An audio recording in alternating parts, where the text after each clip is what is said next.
Human Resources. But you're part of the board, aren't you? What to me? You're on city council. Okay. And so, I'd like to call this meeting of the Prescott Unified School District Governing Board to order.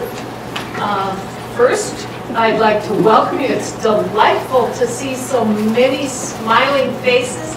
A, the number of you, and B, I actually can see your smiles, and that's really a nice change of pace. So, welcome. We'll do the Pledge of Allegiance. Isabel, you get a turn.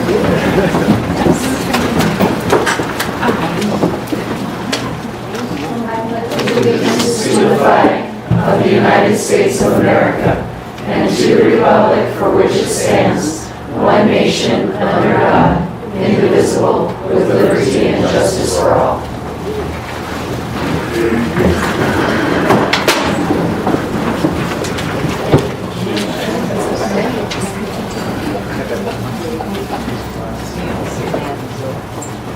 All right, next, we need to approve the agenda.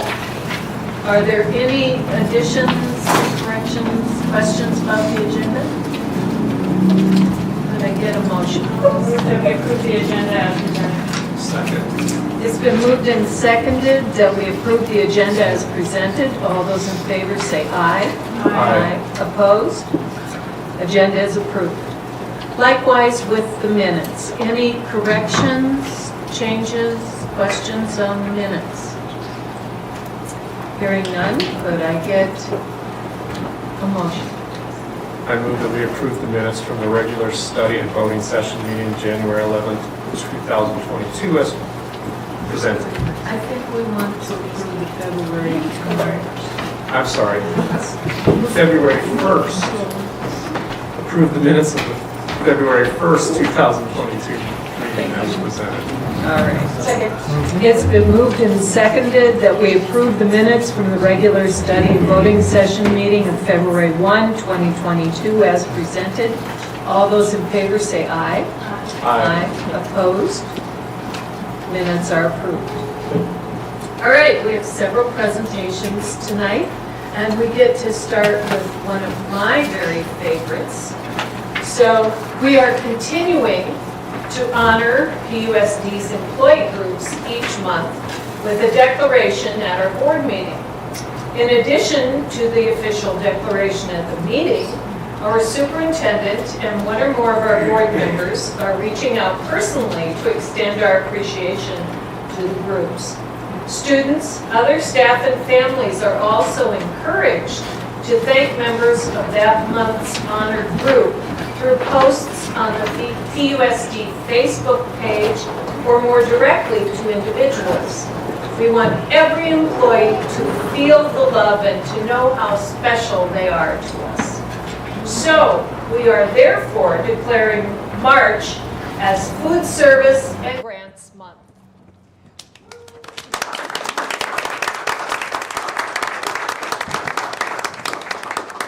We have asked Food Service Supervisor Amy Ziegler and a few of our food service employees to join us tonight to share this recognition with their cohorts. So if we could have them come forward first.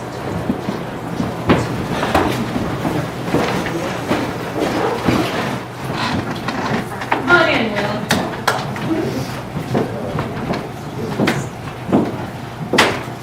All right. Amy, would you introduce your staff members? I'd be happy to. I have Kimberly laying here. She is my Granite Mountain manager. Patsy is the manager at Lincoln. Shane is, right now he's my warehouse / admin assistant. He's doing 2 positions until we get somebody hired. Deborah Cunningham is my Taylor Hicks manager, and Christina is my high school manager. Terrific. Thank you. Parents, do you appreciate that we have dedicated staff planning, preparing, and serving safe and nutritious meals to your children each day? Teachers, are you glad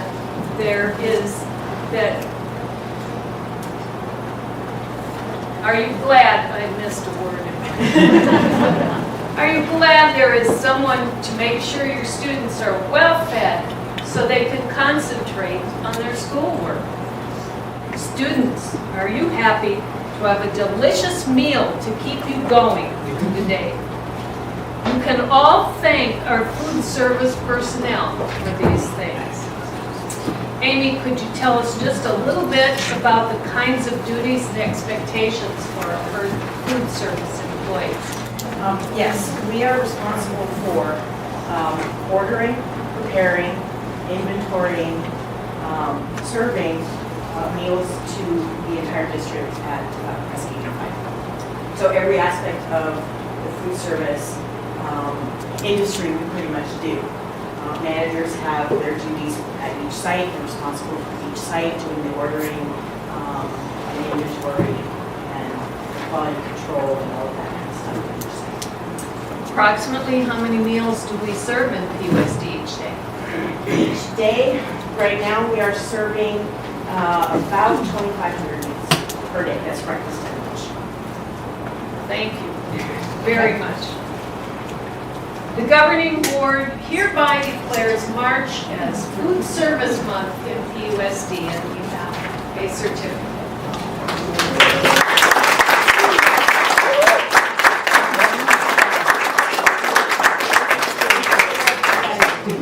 It is dinner time.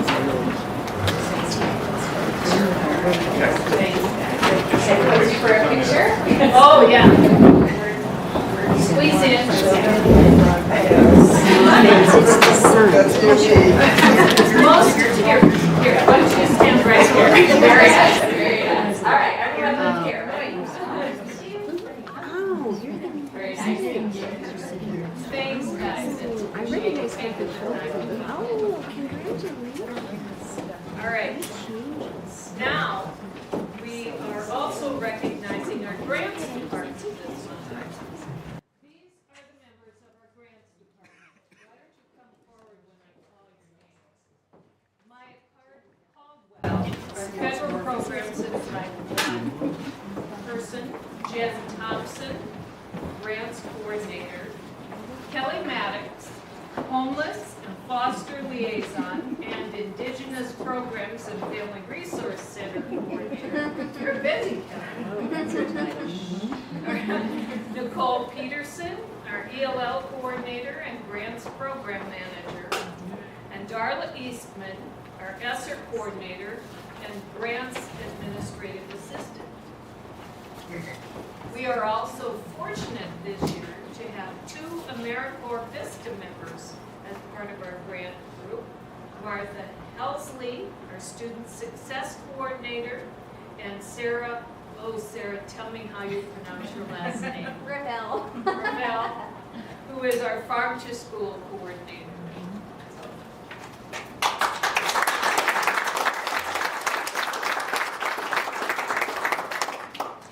Parents, do you appreciate the fact that our district is able to supplement our funds with a variety of grants for which you are not taxed? Teachers, are you glad to have the many extras in your classes which are paid for with grant money? And students, you may not be aware of it, but many services you receive are possible because of money we receive from grants. These employees are some of our less visible employees, but you can thank all of our grant members for all those things. Ladies, could you very briefly tell us, just like in one sentence, about the grants that you supervise? Maya will start. Okay. Yes, I'm Maya Caldwell. I'm the Federal Programs Director and Title I Director. And so we have numerous competitive and entitlement grants. We also manage the school planning team processes at the sites for our Title I programming. We help with competitive grants and private grants and support teachers through the process as well if they're interested in applying. And really enjoy being really behind the scenes folks that help students. We feel like we're kind of a dream team, like we get to make some dreams happen. Kind of the opposite of our CFO, who has the same motivation. When is it the business office? I'm the grants coordinator, so I'm fiscally responsible for all of the state and federal grants. Okay, Kelly. I implement 3 grants specifically, 2 in our Indigenous program, and well, soon to be 3 in our homeless program, and those are through the American Rescue Program, so there's some grant money coming in to help with that. And the Family Resource Center is really a labor of love, and it's paid by M&O for the building and such, but lots of donations for that program. I'm Nicole Peterson. I am my EL coordinator, so the English Learner Coordinator. I handle all the testing and then supporting our SCI teachers as well. Other part of my job is to support the programmatic aspect of all of our grants. So once we receive the funding, I help to implement them and support teachers and the sites. I'm Darla Eastman. I am work on one of the bigger grants in the office. It's ESSER. It's for COVID relief. I'm thankful I got the opportunity to initiate our tutoring program with the support of our board. Thank you very much. So the tutoring program started about 5 weeks ago. We have almost 20 tutors and 60 plus and coming in everyday students to get that, fill in that gap that we need to help with our students' education. Sarah? Hi everybody, I'm the Farm to School coordinator, so I helped manage the USDA Farm to School grant, which PUSD was very proud to be awarded. And I helped manage several other smaller grants like the Whole Kids Foundation, donations from the Tri-State Farmers Market, and other teaching garden grants. Brian, I hate to throw this question at you without preparation, and I apologize for that, but do you have a ballpark number for how much we take in grant monies in a year? I know from the state side it's about 600,000, but the federal, something including this. Okay, so close to $10 million that the district receives in grants, thanks to these employees who work so hard to make sure that not only we get the grants, but that we meet the requirements to keep the grants. So that's a very important part of their job. So we at this point would like to declare March as Grants Month in PUSD. We have a certificate for that as well. You can post that in your office.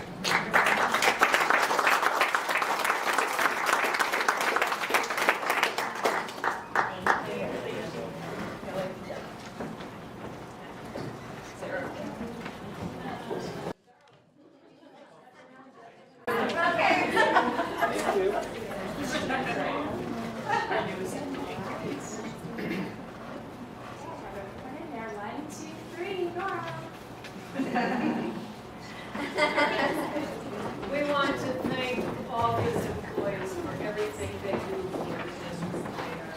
They are very important to the things that happen.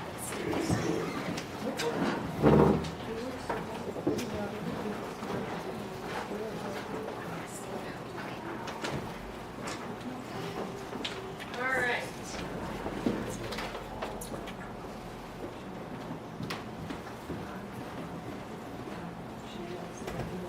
All right, our next presentation is by Lincoln School. We go through all the schools through the year and get some updates about how things are going with them. And so Karen Hughes is here to share her update with us.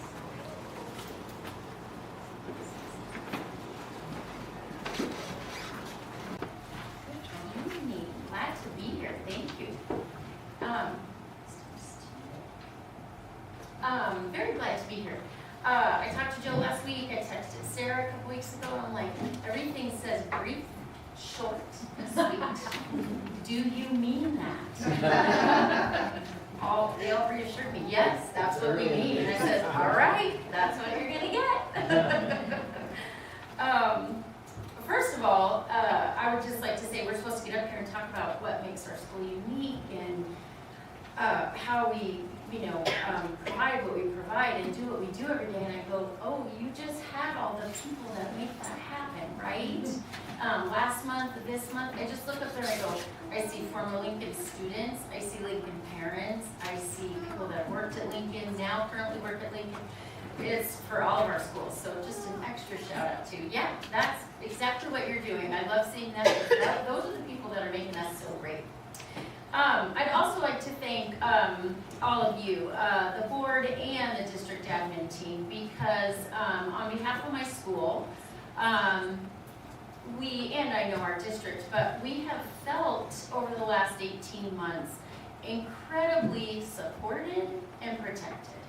And I just want to say thanks while I had the opportunity, because it's been huge. And sometimes I just, I'm amazed that we're getting to the other side of this and how intact we are. So thank you. Okay, first question, and you can ask me the questions, or I can just, I've got them right here. So. You got it. Okay, go for it. Okay. The first one. What's unique about Lincoln School? And I always answer this in the same way. When I start thinking about these, I'm just like, tired answers, but they're true answers, right? So I did say we always are labeled everybody's hometown school. We have high expectations for student growth. We have a loving staff. We have a great campus. We've got school spirit. We have community connections, family-centered events. We have our huge, thanks to grants, our huge Badger U Club, our after-school and before-school program. Our traditions at Lincoln School are very rich. Now, everything's been a little rocky the last couple years because we've, not been able to do everything, but we have all of those things. Our close proximity to downtown makes it just wonderful, whether it's caroling at the courthouse or our parade at Halloween, all those things. I always say that. I sound like a broken record. So I started looking at that list and I asked myself, I think of all these things as wonderful and they make us special. But then I asked myself why. Could I just go a little bit deeper? And I came up with two things. Loyalty. We have a lot of loyalty with staff, and we have a lot of loyalty with families. We have multiple, we are close to possibly some fourth generation Lincoln families, right? Prescott families. We have, when I was teaching second grade, I was in the kindergarten rooms that had been kindergarten rooms for 60 years, and I always had parents come on back to school night that said, oh, my grandma went to school here. Oh, I went to kindergarten here. Oh, now my child's in school here. So a lot of loyalty with families, loyalty with staff, and just we are lucky enough to be located where we are and for as long as we've been. And it's just, it's a huge piece of why we're unique. The other piece is having staff that are truly live. They're wonderful, they're amazing, they do all these things, but they understand who they serve. They know exactly who their customer is, and they know exactly who they serve. They serve our community, they serve our families, they serve our town, but they serve our kids. And they don't lose sight of that. And I don't think any of us in PUSD do. But I love what, I was a parent at Lincoln 22 years ago. I became a volunteer at Lincoln, I became a staff member at Lincoln, and now the principal. And that's a piece of culture that has a theme that has just stayed no matter who's been in leadership, who's gone to school there. The people on that campus know who they serve and they don't forget it. And even if it takes us a while, we've got some bumps in the road or we make some mistakes, we usually go, bottom line, who do we serve? And they remember that, and they know. They'll do whatever they have to do to take care of kids. Now, during COVID, that became a little extreme. I had a reading teacher once that had to say, please, don't go to their house. I understand, I know what you want to do, thanks for asking me, but no. I need you to stay safe, I need you, if you want to deliver something to a door, that's great, that kind of stuff, but they really just don't forget who they serve, who their customer is. And that sets us up for success. The second question you had asked about was family and parent feedback. How do you garner it, or how do you use it? We have all the traditional ways that we get feedback. We, as a Title I school for years, we've always had to do surveys. You do teacher or family report cards, school report cards, where you're asking for that feedback. And then once we started doing all the advanced ed processes, we started collecting a lot of parent satisfaction surveys, student satisfaction surveys, things like that. And it all comes back, we don't get a whole lot of surprises. We all come back, we get a lot of stuff back that's probably about 90% positive for the most part. They like what we do, they feel like their kids are safe, they feel like their kids are challenged. They really do appreciate where we are. We use site council, we have PTA meetings, we have a lot of those different forums where we can get feedback.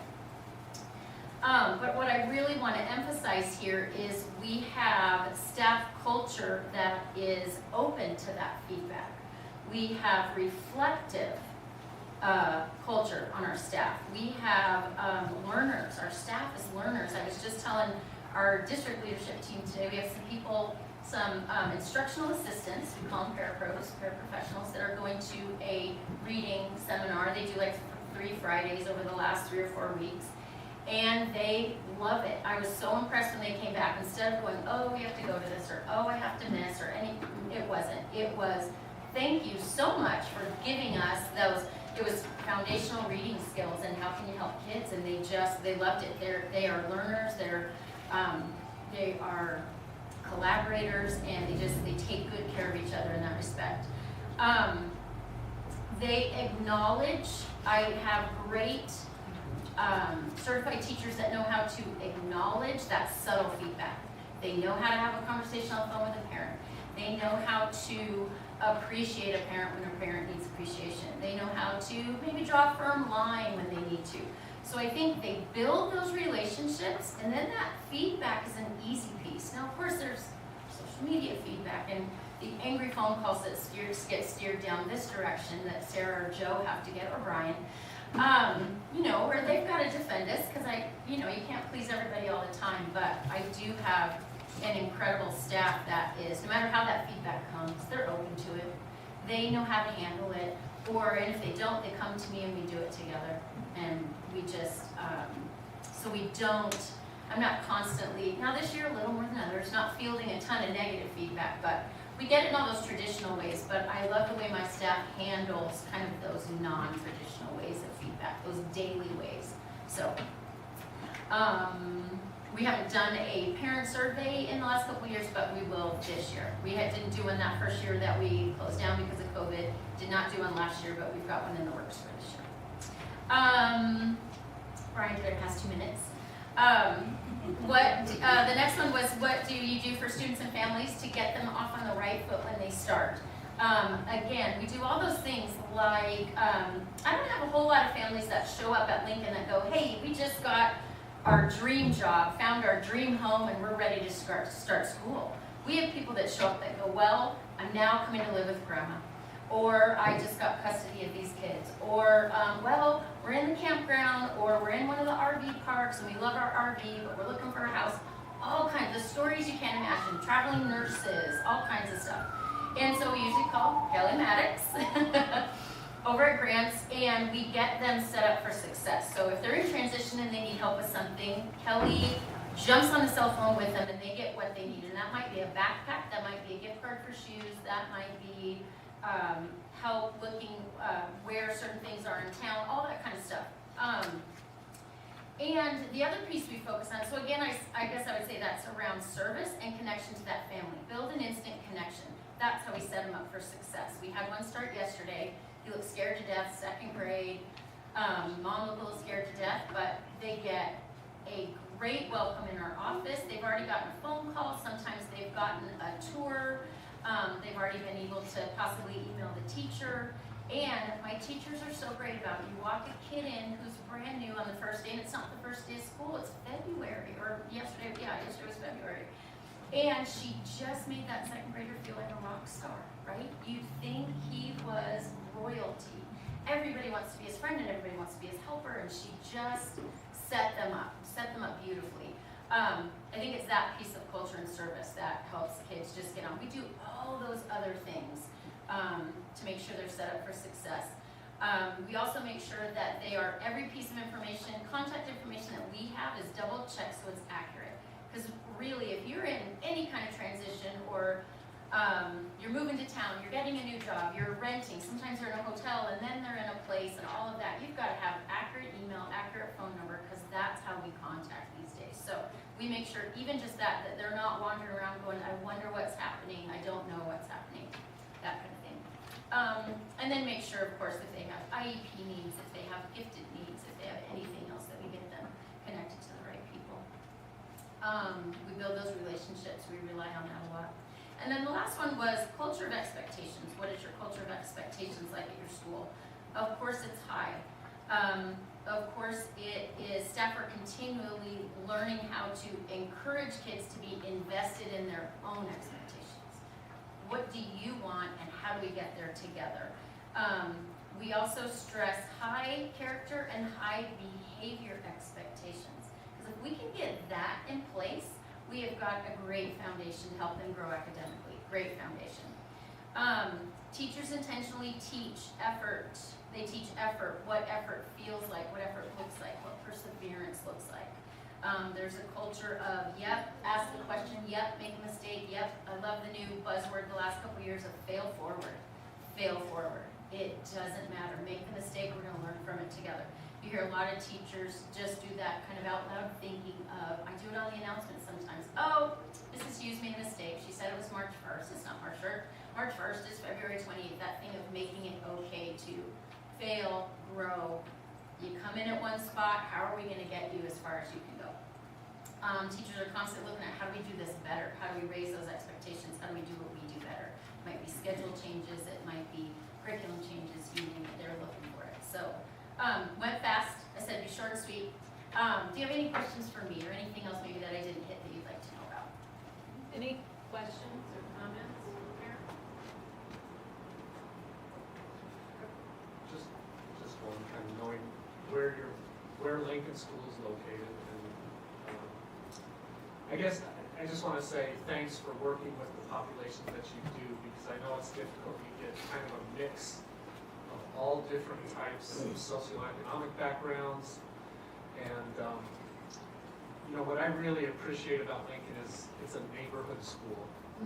You know, and as much as I love Abaya Jug, that's where my kids went to school, Lincoln is a neighborhood school, and it's the place where people come to. So thank you for building that culture there and for keeping that going. I think that's remarkable about what you do. It's a pleasure. Thank you. And we're lucky. I have such a diverse school. We have, I really have, I don't want to offend anybody, I have some of everything. And I love it. Our teachers love it. Our families love it. You walk through that school and you go, yep, we have diversity, we have acceptance, we have love, we have learning.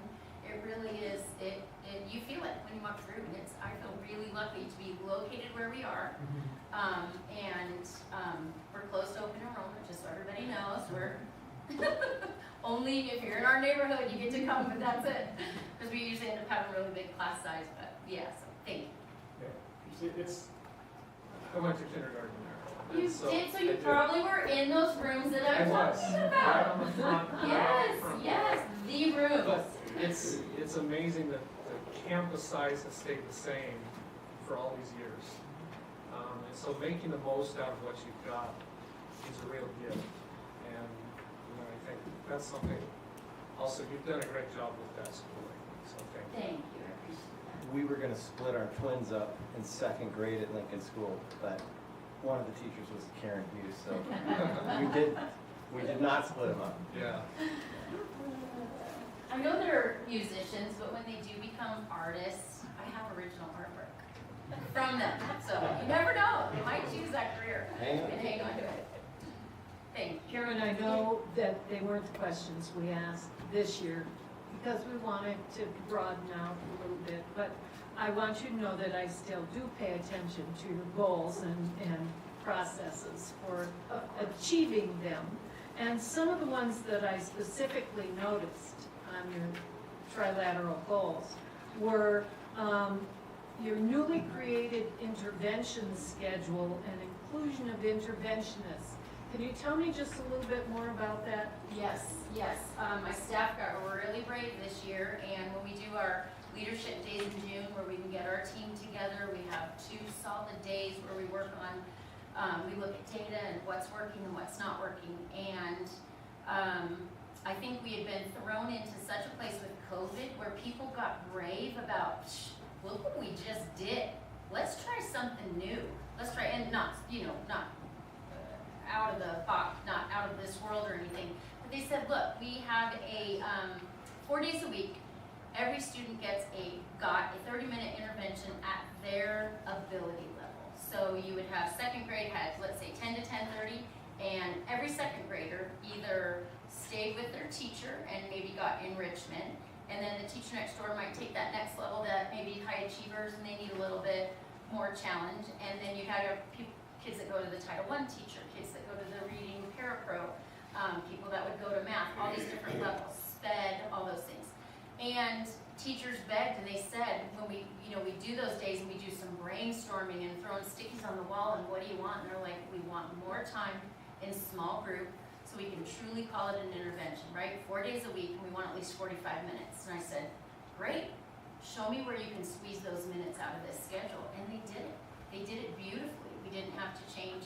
I said, okay, well, we're gonna have to go to, you might have to do your own recess coverage at the 10 o'clock recess because I've got those interventionists with another group and we may not use those. And they did it. They didn't complain and they took it. We stretched everybody out till 45. And my reading team, this is the first year we tried it. It's called Win Time, What I Need Time. And the idea is that you're going to an intervention, you're getting what you need at your level. I have tapped my reading team pretty tough this year. I've got 2 certified and 2 parapros. They do lunch duty and then they do all these 45 minutes and then they try to pick up kids to progress monitor and stuff, and that's what they use their Fridays for. So there's probably some ways I could tweak it to alleviate a little bit of that pressure. But I think everybody has been thrilled with it. And it's given, the reading interventionists specifically have said, we can't do what we need to do with them with anything less than 45. And so we said, all right, where can you carve it out? And we did it, and it's worked, it's worked really well, so I'm gonna continue it again, so. Something I really like about that concept, Karen, is that by sending every kid into a group, you aren't making any group feel that there's something wrong with them. Yeah. And I really like that. No, everybody's got another teacher, and the kids don't know if you're going to reading, you're going to math intervention, you're going to special ed, you're going to speech. They don't know, they just know they're going to Miss Joy's room or whatever. No, it really does help them. We'll have a lot of parents in IEP say, well, gosh, I want my child to get services, but how long are they going to be out of the room and everything else? You go, no, it's a school-wide event. Every 45 minutes, that one grade goes out to where they go. It's not a disruption as much of a disruption. It also really helped teachers with who stays back with those core teachers. They might end up with a really nice group of middle-of-the-road kids that's only maybe 12 to 15. Well, then they start sharing those, and they can ability group there for that 45. So you might have a really high group that needs a challenge, and they're only seeing that gifted teacher once a week. Well, now they've got that gifted intervention, if you will, 4 days a week. Or, that kind of thing. We use our technology. We're a one-to-one Chromebook school. We use our technology during all of this time. It really, all of those things, the minutes, the technology, and teachers' willingness to kind of brave it, it's worked really well. Really well. Thank you. Yeah, you're welcome. Anything else? Thank you. You're so welcome. Thanks for the opportunity. Sorry, Brian. Thank you, guys.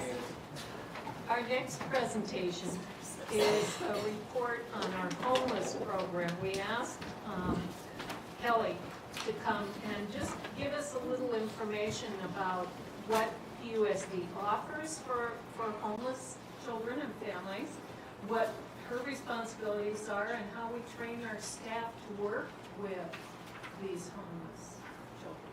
Thanks, Kelly. Well, my name is Kelly Maddox. I'm the Family Resource Center Coordinator, Homeless Liaison, Foster Liaison, and Indigenous Programs Coordinator for the district. Today we're going to talk about McKinney-Vento, which is the act that supports our students experiencing homelessness.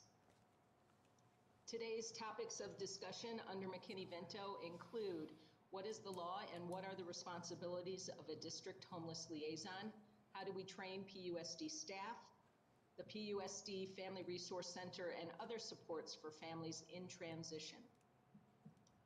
Firstly, it is important to understand what the McKinney-Vento Act supports. It was an act that was put into place in 1987, so 35 years ago.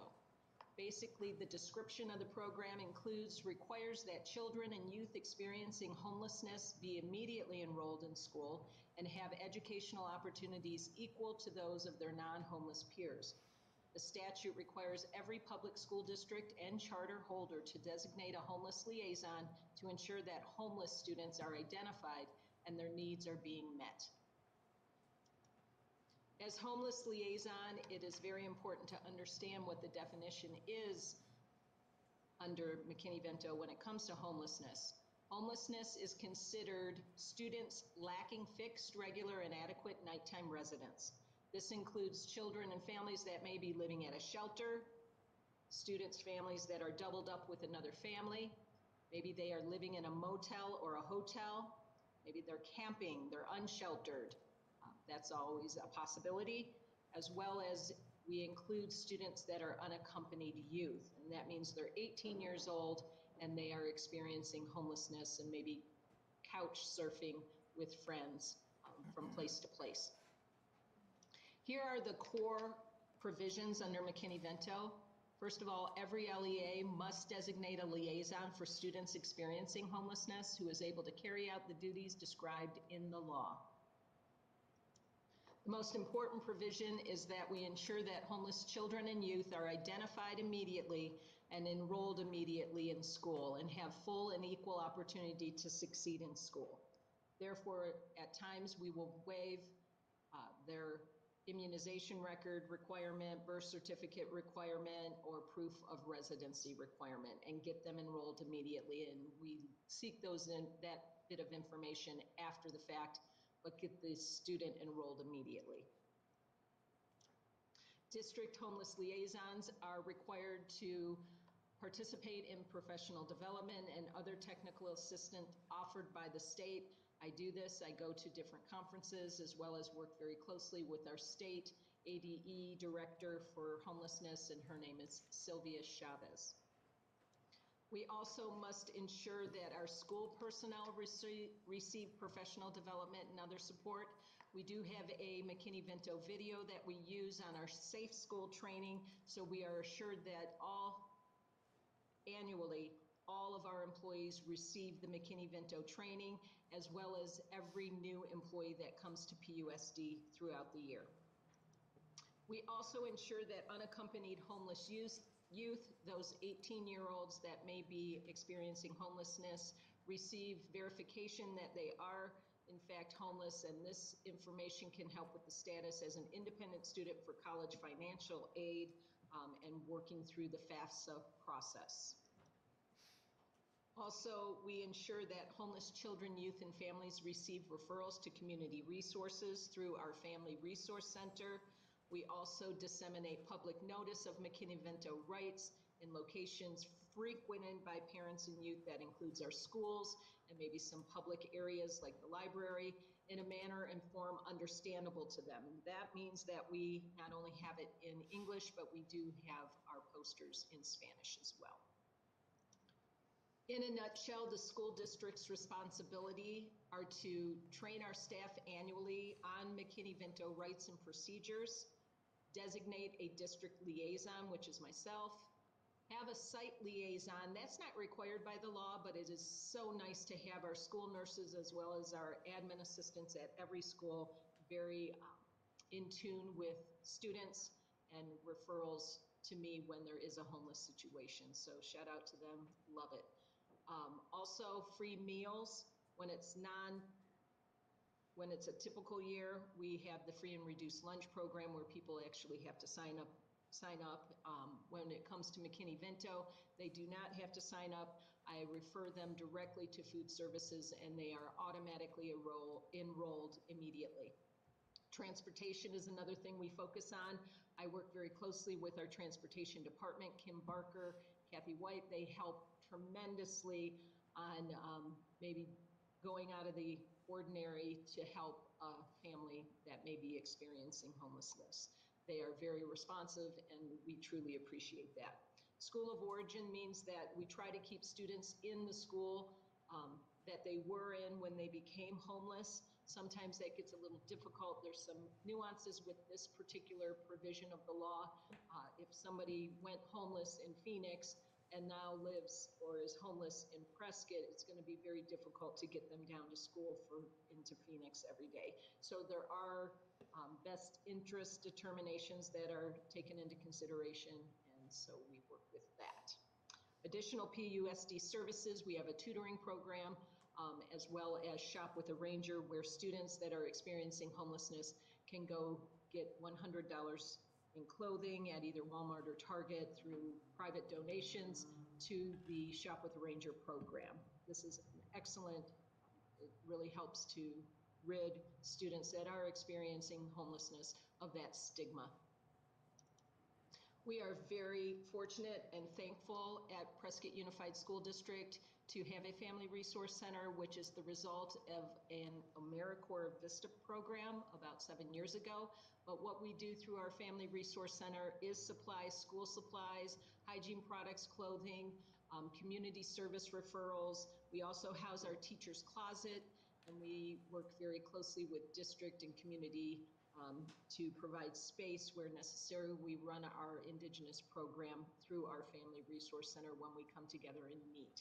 So it's really a place where families can come, feel they can receive some services that they need, or at least get a referral out into the community, because there are so many generous nonprofits out there and just community partners that can really help students in need or experiencing homelessness. So we love donations. There's the phone number.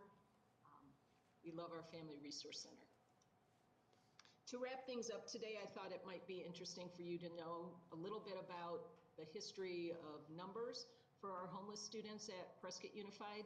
Right now, I have qualified 49 students year to date. So for fiscal year 22, 13 of those students have already transferred out. Again, we're dealing with a population that can be somewhat transient. We have a 3-year homeless student average right now of 74. Prior to COVID, I was qualifying about 100 students a year. Since then, it's down a little bit, but as things and benefits to the general public go away, that number again may ramp up. One of the things that's very important to understand is that these particular families are dealing with a situation in the Prescott area where housing is very expensive, and that's not unique to Prescott, by the way. That is across the country. So it's very hard, even on a regular income, to afford housing. One of the biggest barriers to homelessness. I really, truly appreciate you inviting me here today to talk about this sensitive topic, and I am here to answer any questions. Thank you very much. Any questions or comments for Kelly? Kelly, I was curious, this 3-year average of 74 students, do you see that trending downward? Is that what you said at this point?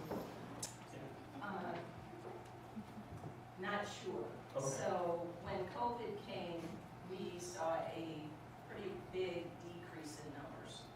So that 72 includes like a year of 100, and then a year of 40, and then a year of maybe 50. So normal prior to COVID was close to 100. Yeah. Since I did this presentation, I think it was last week or 2 weeks ago, we probably have 4 or 5 more students. What do you attribute that to? That if there is a trend going downward, what do you think that's attributed to? Either students are not in school, or were not in school during COVID, or they were able to stay in their current school because they had assistance, and didn't need to leave the housing they had, or weren't evicted. Sure. Yeah. Okay, yeah, good point. So the last thing would be, if you have any sense, how do our homeless students do socially, emotionally in our schools? Do you think that they get the support they need? Are they taken well care of? What kind of things? I will say this, the staff is amazing. As far as how they are treated by their peers, I don't know. I know, again, staff would be very involved if there is a, I don't want to call it bullying, but if there is a situation where they are mistreated.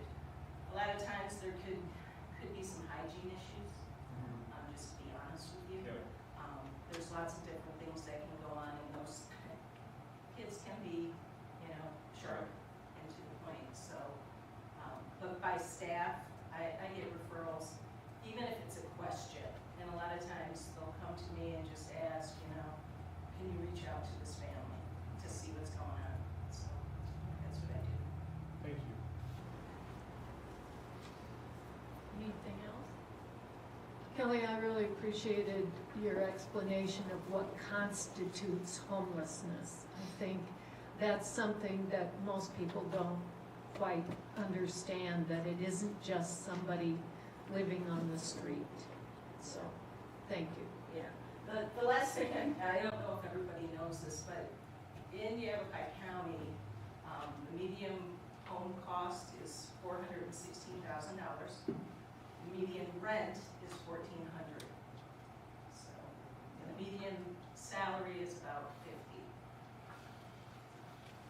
It's tight, but that's across the country. Yeah. Thank you. I don't want to be the downer, though. Thanks for coming, Kelly. Appreciate it. Our next presentation is the long-term facilities update. I'm going to let Joe introduce our visitors. Yeah, in August at a retreat, we had a conversation as a board about future facilities, and that really sort of circles around years of interest in someone maybe buying Mile High Middle School at some point. And we've always said, okay, well, we would need a new high school, and we would move those middle school kids to the current Prescott High School. And so big master plan talking, and so the board said, go look into that. We had some opportunities with the Yavapai College too, and we've been talking with them about some partnerships on their campus and that type of thing. So we're looking at what the future looks like at PUSD. Now, the big piece of what a new high school looks like is a huge, huge discussion. It would take a bond, and would take community planning, and take, hopefully if you do it right, probably years of planning. And so what was nice is through that process in the last year, we've been able to kind of look at where we're at as a community. And we said, well, let's slow that down just a little bit and make sure we do it right. And so what we've been doing, we've been touring high schools and middle schools and buildings across the state, newer buildings, kind of getting into the understanding of how all that works. And how all that works is, what you need to do is engage a group of architects that know how that works and that can walk a community through that conversation. And really, we're still in a very conceptual process right now where, what would that look like? And you can't jump straight to how much does that cost, but you have to say, what would that look like before you get to how much would that cost? And here in Prescott with this whole scenario is, what would it look like if Mile High sold? And that's a whole piece to this too. And so we spent some really neat time with different groups of architects and landed on a great group called Orcutt Winslow. And part of the way that we landed on that is we called the guy who redesigned this building for us, Michael Taylor, who we've worked with for many, many years in PUSD as our local architect who knows and understands those types of things. And he introduced us to a greater group that he works with. And they're here tonight. And so they're going to present to us kind of where we should go with this based on all those things I just said to you, and maybe slowing down and maybe engaging a group of, a decent-sized group of people to look at what a high school might look like over the next year, starting in August. So hopefully I didn't steal too much of your thunder, guys. But I want to introduce Tom, Michael, and Scott. Yeah, let's clap for them because they're great. You want us to wait till after? thank you very much for the kind introduction. We're thrilled to be here tonight. Board President, Governing Board, and Superintendent, what we're going to share with you is a very high level summary of what we can do. And you're taking the right step. First, you examine the opportunities out there with firms and the talent. It's going to be a process that will take quite some time to do it right, and you allow that. So we're going to go through a process that is very collaborative. It's going to include the community. And that's another reason to have Michael along. So with that, you got it? Okay. I'm Tom O'Neill. I've designed educational facilities for 34 years. It's my passion. Not only schools, but also master plans. And so I enjoy hearing some of the conversations earlier in the presentation, because that's passionate to me. I've got a daughter that's a teacher, and I love education. Scott is an amazing designer. I know he wouldn't say that, but coupled with that is he's an amazing communicator, and engaging the community is what this is all about. You know, people that may not embrace the idea of a master plan, people that may want to embrace it. We want all that information coming through this. Michael Taylor and I have worked together at Delphi College on a number of projects. It's a no-brainer. It's been so successful, our relationship, in having local presence and a national firm that has that expertise that can bring it to the team. And so I would bring Michael on projects all over the state if we could, but we have a good partnership. So our firm has an office in Phoenix. That's our home base, basically. We have an office in Texas and Nashville. We're looking at acquiring 2 other firms to kind of complete that southern belt. But I'm here for the duration. You're not going to get rid of Scott. With that said, our hallmark is this right here: transparency, collaboration, and consensus. I trust that you've probably looked into our background and you've talked to some folks down in Phoenix that you know from college. And we've had some interesting projects that demand to have community engagement. And we feel that's so important. The beauty of this is not only do we do it in person, but we've had to do it through the COVID era, virtually. Both have merits, both have benefits. We learned a lot in doing the virtual piece, but we can reach out and we can make it very collaborative from both perspectives. So we're ready for that. I'm going to turn it over to Scott. He's going to talk again, very high level. Once we have about 2-3 months of data collection that we're going to do before we engage the community, and then we calendar out a sequence of meetings that will be workshops, as we call it, that are very engaging. Part of which we'll see maybe a 20-30 member visionary group that will be along for the ride to all these meetings, but then we'll go to the greater community for feedback at a larger scale. So we'll be getting at both scales. It's a really strong process to get all the things on. Perfect.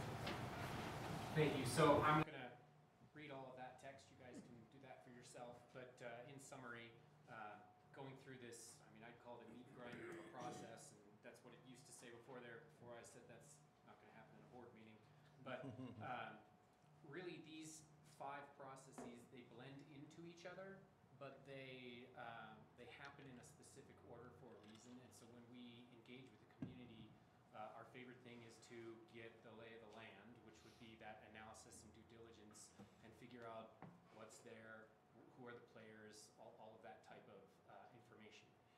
Then the fun part, at least for me, is that visioning and goals, figuring out what the community aspires to be, what the school district has as far as its vision moving forward with the profile of a graduate, all those types of things, and then correlate it back to then aligning it with the facilities.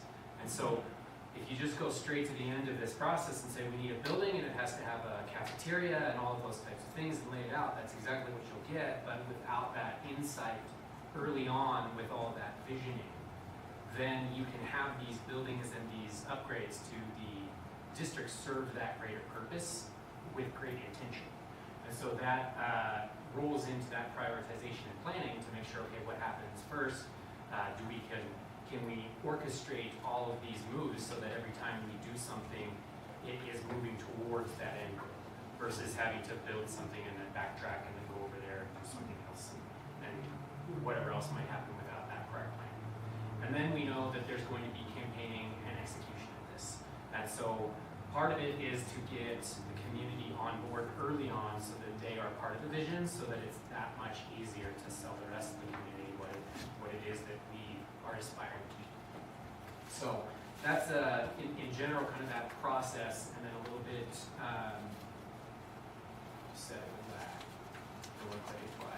Oh, see. Okay. So in due diligence, some of this is kind of, it's not rocket science. We would do site analysis on all the sites that would be in question to really figure out what's there, what can be used, what is currently being used, and how it's being utilized. And then maybe that's more of like an analysis of its qualitative use. And then on the right side, building conditions assessments, we figure out, okay, what's broke? Can this function as what we desire it to be? A great classic example of educational suitability, which is to unpack that means you don't want to teach someone in a gas station, right? So finding the right building that does the right things for your intended purpose is part of some of the things that we look at when most learning is going to happen when you're most comfortable, when your temperature is correct. If you're freezing, you're not going to be learning at your highest. And so making sure that all those building systems and everything are up to speed. So part of this fun process of identifying the goals, it starts with the district and their vision, your guys' vision of what your profile is, and then these 3 bars that kind of radiate out from that are our touch points where we look at the curriculum and programs, things that we need to support moving forward, but then also the facilities and how they blend in, but then that community engagement is the underbelly that really pulls all of that together. And then we wouldn't be doing it due justice unless we disrupt just a little bit, right? So when we come in, we want to bring all the modern considerations that we're seeing on a national basis, international basis really, of the shifts in both delivery, but the content and the buildings that are shaping what's happening inside of them. So we look at the curriculum and the pedagogy, but then we also focus on student engagement, high performance design, which is in, is that building giving you the base of that Maslow's pyramid that you can feel comfortable to start to learn. Student wellness is huge, it's way beyond yoga, right? So we know that that's a big component. Professional development, making sure that the teachers and the administrators know what it is that they're going to get, how to use it, and what its intended purpose is. Those types of things are huge. And then learner-centric design, this is maybe a paradigm shift for some of us, me anyway, is to almost every decision you make is focused around the learner. So everything has to be easy for them. It doesn't matter if it's harder for everybody else. And so that is a little bit of a paradigm shift when you start talking about some of the things that we talk about in these trends. So some of the things that we would even talk about, for example, in a new high school is what is Prescott's style? Are we going to be learning communities based? Are we departmentalized? Are we academy based? Are we STEM or STEAM? Some of these we don't have defined yet, or we might not want to be doing what we've always done. So stepping back and figuring out how do we want this to look like, and then community partnerships as far as those CTE programs or other programs that can integrate within the community. And so how does that evolve the way that you look at laying out high school, middle school, and all the other things that we're looking at. And as Tom alluded to, we have many tools for this engagement. We lean heavily on technology, first of all, because when we go into a room, if something can record it for us, that's great, because then when we leave, we have all the data, and then we can parse it later and do what we want. So we use Stormboard, which is basically a brainstorming board, but digital, and keeps content. Many users can get on there, move things around themselves. And then Mentimeter, which is probably more familiar to most with a polling program. So even in this room, within a relatively quick amount of time, we could figure out and align ourselves with goals and consensus to figure out what's the top priorities, and we could all kind of agree on a direction, whether that was where to go for dinner or whatever that was. This is a good tool to be able to activate those types of discussions in groups. I'm going to wait. I'll advance it this time. Okay. There you go. All right. And so one of my favorites too is to put up like a Wordle and ask a question and then just see what comes back. And then if, for bigger so that you can see the emphasis of what you're hearing from the group. You can read that and then you can tailor where you go from there. And then I think that might be the last slide to go back to just the overall visioning and planning process. And so this is a good backdoor slide to just remind us that this is the beginning of the process. We're still at that very first dot up there. We're still kicking off on the analysis and the due diligence. But we will be working in the next coming months to start planning out how to go about that visioning and goals, because this is never a, I should say it's always customized. And so whatever community we go into, we need to learn that community first so that we can apply the system to best relate to that community and also get the best data out and apply it. So we went through that relatively quickly, but if there's any questions, we can address those. Questions or comments? Are you guys doing this out of the goodness of your heart for free? No. We've engaged them in the purchase process. How much are we, is that not a polite question to ask? We can get that kind of data and share that with the board. I think what Scott said was important. We come into this with a plan, a strategic plan as to the workshops we feel are important. We have to be agile. And we have to be able to, feel the community and react to what we've learned as we start moving into this. And so we will be very agile in that respect. Other comments or questions? Thank you, gentlemen. Thank you. Appreciate Thanks so you much for being making here. the trip. Look forward to working with you. Yes. All right, we'll move along now to our summary of current events. Joe? Okay. Just a couple quick housekeeping things. We've got Connie Donovan on the phone. And hi, Connie. Hi.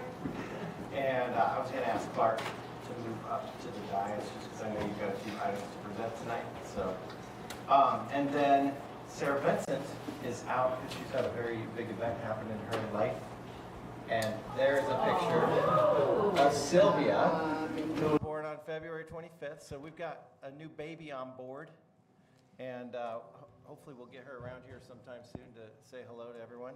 I don't know that in my 20 years we've had a baby this close to the board family. So we're really excited about this. And so we'll get Sarah back on the phone when she's ready in the near future here, or back in the room. But that's my announcement tonight, is we're super excited to have a future Badger that's very closely related to our school board. Is that it? That's what I have. All right. Anything from the other board members on current events? I just wanted to remind the public that ELA is on display at the district office here, the new curriculum for 5 through 8, grades 5 through 12, correct? And we need parents to come in and look at it and see if they like it. Thank you.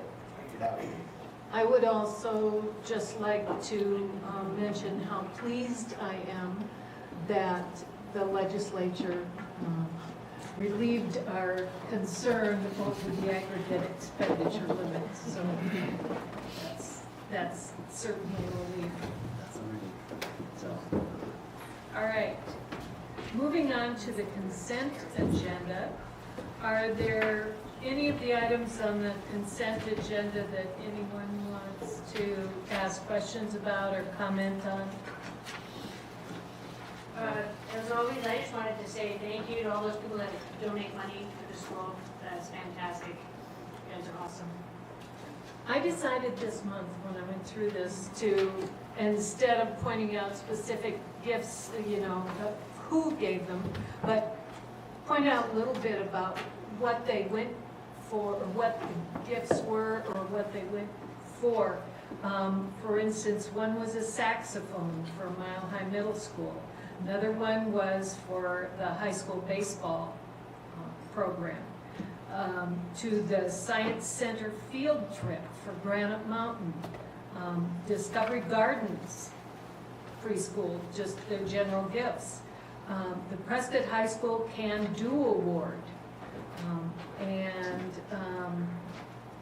the Prescott High School pickleball courts. So, you know, there's quite a range of the kinds of gifts that we received from the public, and as Cara has said, we are most appreciative of those gifts. On the pickleball courts, do we know what the timeline is on that for when those are going to be available to the community? I do not know. We're all looking at Adam.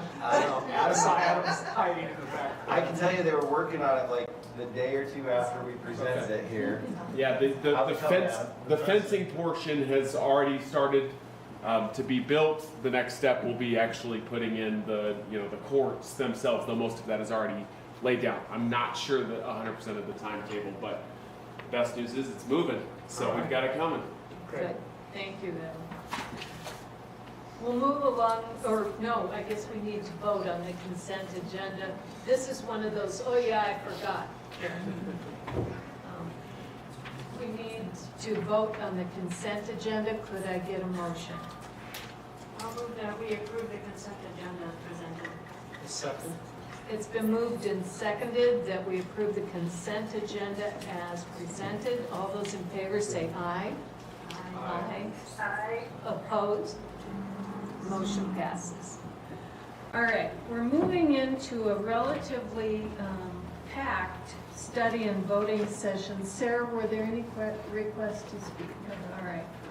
Much of what we're considering tonight is the really beefy stuff that school boards are asked to do. So I'm looking forward to tonight's voting session. First item on our agenda is considering approval of our 2022-23 budget package. And Brian, what would you like to tell us about that? Just a reminder that when it comes to our official budget, our adopted and proposed, that's in June and July, when we take all of our estimated revenue from our estimated student population and divide them into the different categories based on the USFR account coding. This is really a philosophical thing that not all governing boards do. We did go through the budget package at the last governing board meeting, and since then we have had sit-downs with each of the governing board members, and so I would just like to open it to questions that you might have since the last meeting and our last one-on-ones, and I can answer them. Okay, are there any further questions beyond what we covered in our last board meeting? We're assuming no student increase. So are we assuming certified teachers are staying the same amount? No, the budget package, Judy, From a staffing standpoint, we do a staffing allocation, and we're close enough to where, and our principals get hated when we say this the last 3 years, is that we're status quo. We're not asking them to cut any staff, but we're also not giving any extra staff. Okay, so there is some wiggle room, which allows them to shift as needed. So that's a big change from about 5-7 years ago when we would cut millions of dollars each year. So the increase in certified, classified, and admin, that's all due to the 5% raises we're giving? Correct. That's where I was stumbling on while you were talking. The number of staff or the salaries, yeah, we are proposing 5% raise across all staff members, but without a reduction or an increase in the number of FTEs. Okay, I just want to know what the community theater manager does. Nothing yet. Is this a new position? It's a new position. And it's Did we approve this? that's what you're doing No, right now. I'm approving it right now. That's right. That's how we do budget. And so this is a position that we've added in that we believe will bring money to the district. It's taken the concept that some of you may have seen the Ruth Street Theater project, which was kind of rolling before COVID, which was musicians and fine art people from all over town came to us and said, we need an affordable place where we can perform. And you have theaters.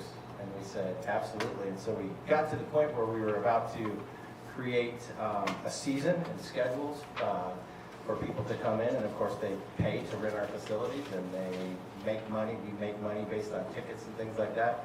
So this would be a person who manages that process. So basically, this person is taking the whole Rue Street Theater project and running with that. Similar to the instructional outreach program that we created last year, where we go into other school districts and make money by sharing our professional development. So we're paying, PUSD is paying them, or are we expecting the income we get from all Well, these we put that events money to into pay? this budget so that we can pay them to start the position. And then when they bring these events, that will bring money in, and yes, it should pay for their salary and more over time.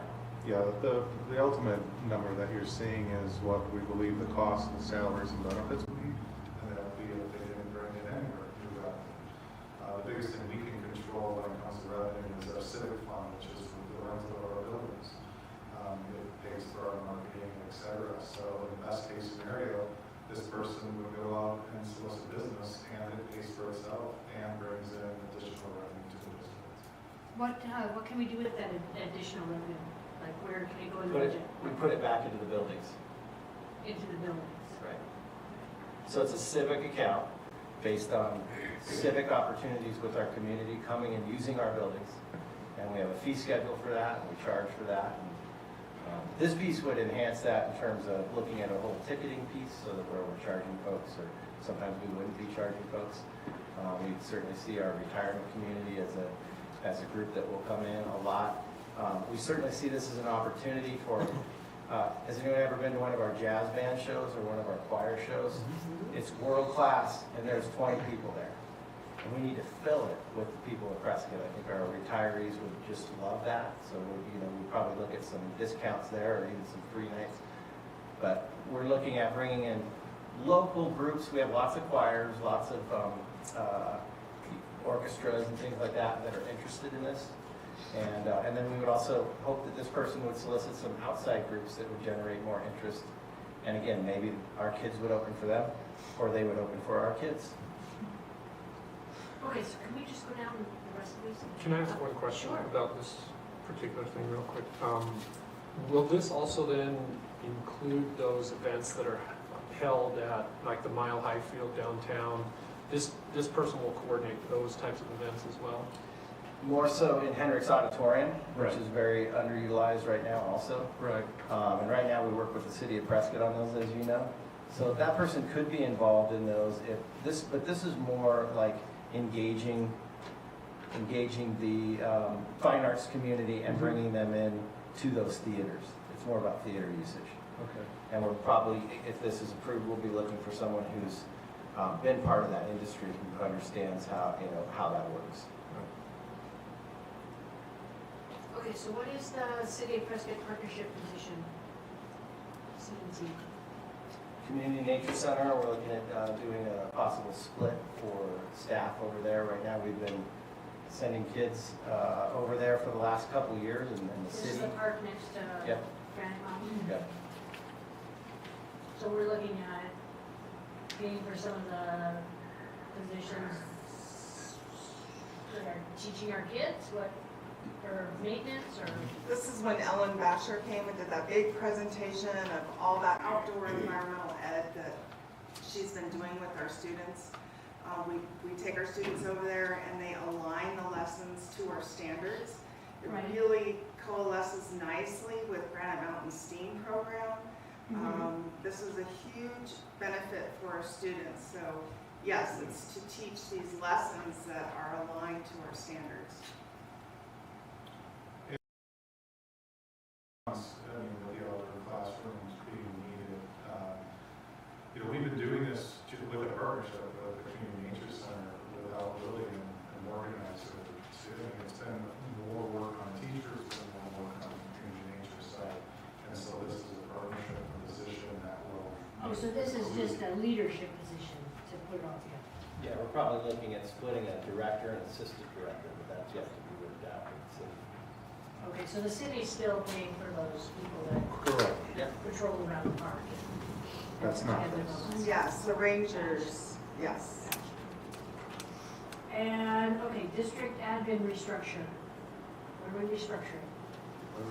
So that piece is moving our HR director to a position of assistant superintendent for HR, giving us more versatility right now in that area. We're saying goodbye to Kelly Bradstreet, so we're starting to look at how we're going to position ourselves for the future as our senior administration starts to leave.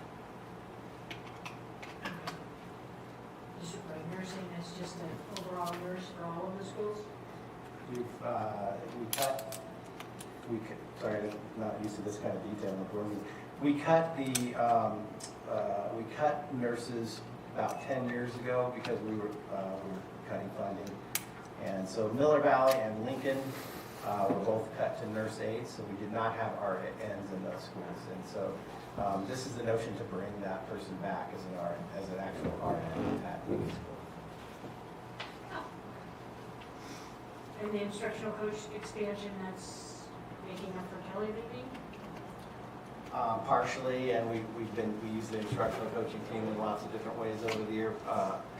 Part of what we did last year was something similar to the Roost Street Theater piece, only from an instructional coaching standpoint. We are outsourcing our instructional coaches and sending them to other schools to provide professional development at a cost for those school districts. And so this is to supplement back to make sure that we have that covered. It's to also cover a gap in our early literacy coaching with our new reading program and what we're seeing with the data and the progress that our students are making in early literacy. So this would make, instead of a half-time early literacy coach, it would be a full-time early literacy coach that would work at all 3 elementary schools. And assist with the PUSD. Yeah. And then the PUSD Everywhere, again, when you all might remember when Rachel presented on PUSD Everywhere, that's to expand that program next year as we actually apply as many students as possible to it. So that section of the position restructures is again $344,000 of the $1.2 million. Have you found a place for PUSD everywhere? Yep, it's going to be right in here. Right there. Okay, other questions? Brian, I know that you covered this last month, but I want to go back over it one more time to make sure people understand. We are using over $1 million in carry forward for this budget. Correct. How will we pay for all those things going forward? Over the last 5 years, our carry forward has gone from less than 6 digits to less than 100,000, of 800,000 to 1.2 million, to 1.8 million, to 3 to 4. We are the quintessential penny pinchers within business. And we have used carry forward every single year with our budget package, and our carry forward continues to go on. And we are proposing to use over $1 million. We have a lot of safety nets. Unfortunately, Arizona legislation makes us do current year funding. So we have to do a projection of what our school population will be and then adjust budgets mid-year based on that. It makes us, districts that don't have fallback or the ability to take risks have to be more conservative with their budget packages. So we can rely on some of our fallback accounts if we do have a decrease in enrollment, or in 1 year from now, we'll know exactly what our carry forward from this year going into next. And so it just allows us to roll the dice a little bit more.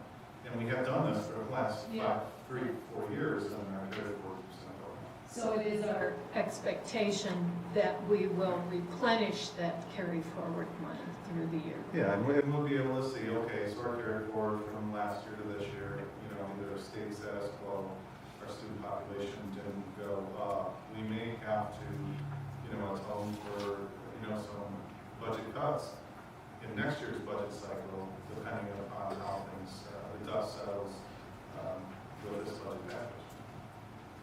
kind of the way that I look at it is, we've, as Brian said, we've carefully used that each year. And frugally, we use that word a lot because it's true. And it's not being used in the budget, so we're saying, let's use it in the budget and see if, we want to carry around 4%. We want to carry forward around 4%. That's kind of industry what you want. We'd be doing more than that. We don't like to leave money on the table when we have great staff that we can put it in their hands. And so I think that's really the crux of this budget is that we're basically using that money that we've been very careful with and saying, we need to get that in the hands of our teachers that stuck through this with us and our staff and keep them with us. Because I will always point out, and I'll always knock on wood, the retention rate that we have in PUSD is an anomaly in one of the worst states in the country in terms of retaining and attracting teachers. We're in crisis in Arizona, and in Prescott Unified, we're hanging tough. Our staff is very loyal and continuing to come back. Thank you. Anything else on the budget? If not, could I get a motion to approve?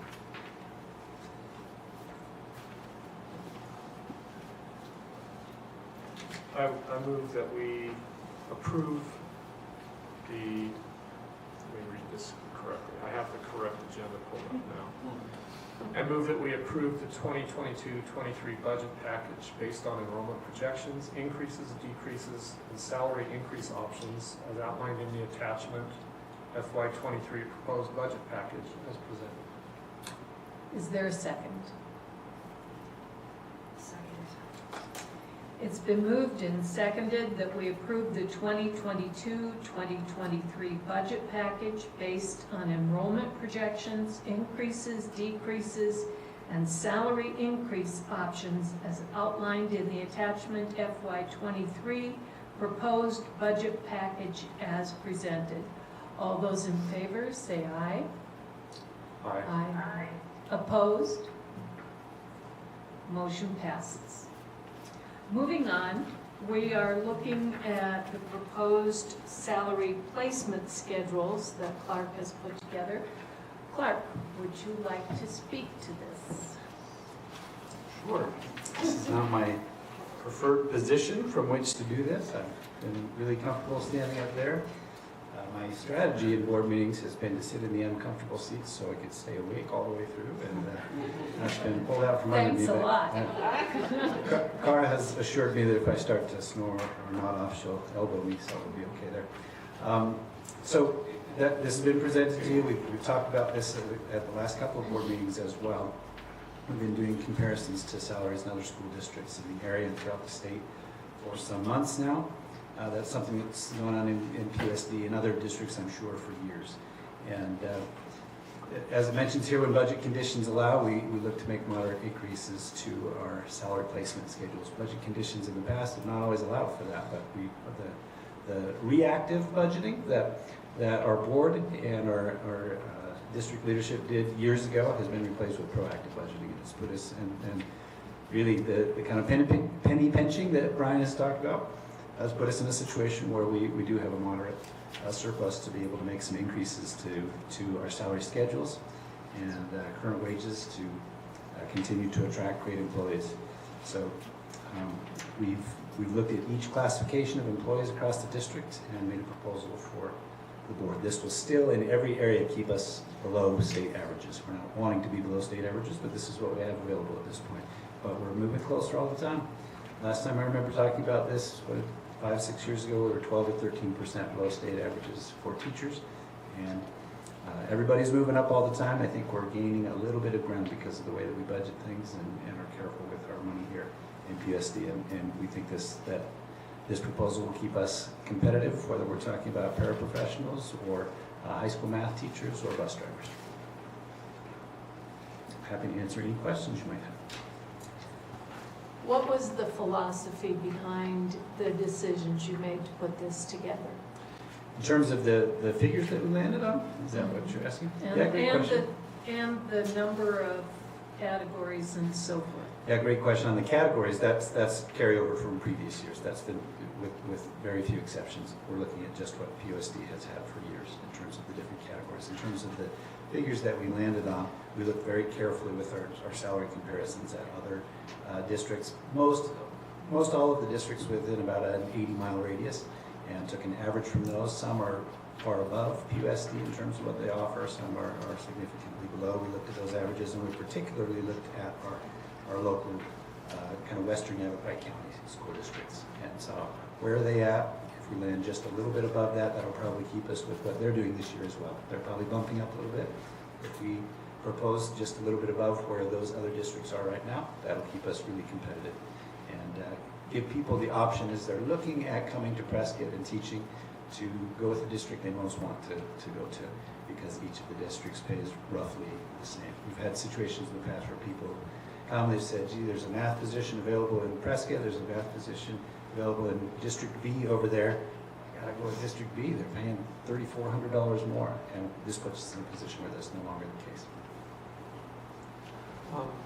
I'm assuming on the administration placement schedule, elementary principal less 350 and greater 350, that's based on enrollment? Right, correct. Do you see an issue with trying to attract a principal to Lincoln School that might be less than 350 if it's a great staff, great person that you want, having that salary a little bit lower because it's a little bit smaller school? That's a terrific question. First of all, this is not something new. That's not a new proposal. It's part of what we've been doing for the last about 8 to 10 years, I want to say, in PUSD. Secondly, one of the best principals we have in the entire district is sitting out there right now. You heard her present earlier. She makes that salary, and I don't know, seems kind of happy. She can talk to me later if she's not. And it is the case statewide that, generally speaking, the larger a school is, the more that they pay principals. There's a lot more to do when you have more kids, more staff, etc. So it's not significantly different, but it is moderately different in recognition of the fact that there's just it's a smaller community, a little bit less to focus on. We're just picking on Karen. It's about 4%. Sorry, it's about 4%. Yeah. So I calculated between the years as we go up, I calculated a couple of them, I didn't calculate it all. It looks like about a 2% increase. That's right. Is that across the board? Okay, I just want to look at this. I just want to tell you that directors and superintendents, if you look at this, the superintendent of public instruction for the state only gets a salary of $85,000. So, you know, you get more than the person at that category. So. Yeah, elected officials generally in Arizona, this is across the United States in many cases, but generally in Arizona, don't make much. As a city council member, I make $500 a month. As a school board member. As a school board member, you don't make much at all. I will tell you that our superintendent is one of the lower paid superintendents in Arizona, and that's the case with all of the director admin positions that we've got. And I'll also add that just today, the Auditor General's classroom spending report just came out, and our administration costs over the last 5 years has decreased by 2%. And in comparison to our peer groups, PUSD is low on administrative costs, and that's in a state that is extremely if not the bottom of administrative costs for the United States. So what you see there is not just the low in Arizona, it's also the United States. We're pretty lean. I mean, you might be sitting next. Go ahead, sir. Are not about the people you have in place, it's about the next person you want in place. So yeah, you could give 85 grand a shot and see what you get. Correct. I mean, if something happened to myself and you're looking for a chief financial officer tomorrow, We could never replace you. You really could. It's just you get what you pay for. Right. And in this case, it's the bottom of Arizona, and it's also the bottom of the United States. But I think the main answer to the question is what's the rationale behind this is competition. So that, to me, that answers all those questions. And we're still probably not as competitive as we'd like to be. I also know the answer already to this, Clark, as do we, but I'd like to run it by the public. And that is, what happens if this new salary placement schedule causes someone that's coming in new to the district to make more than someone who's worked here for some time?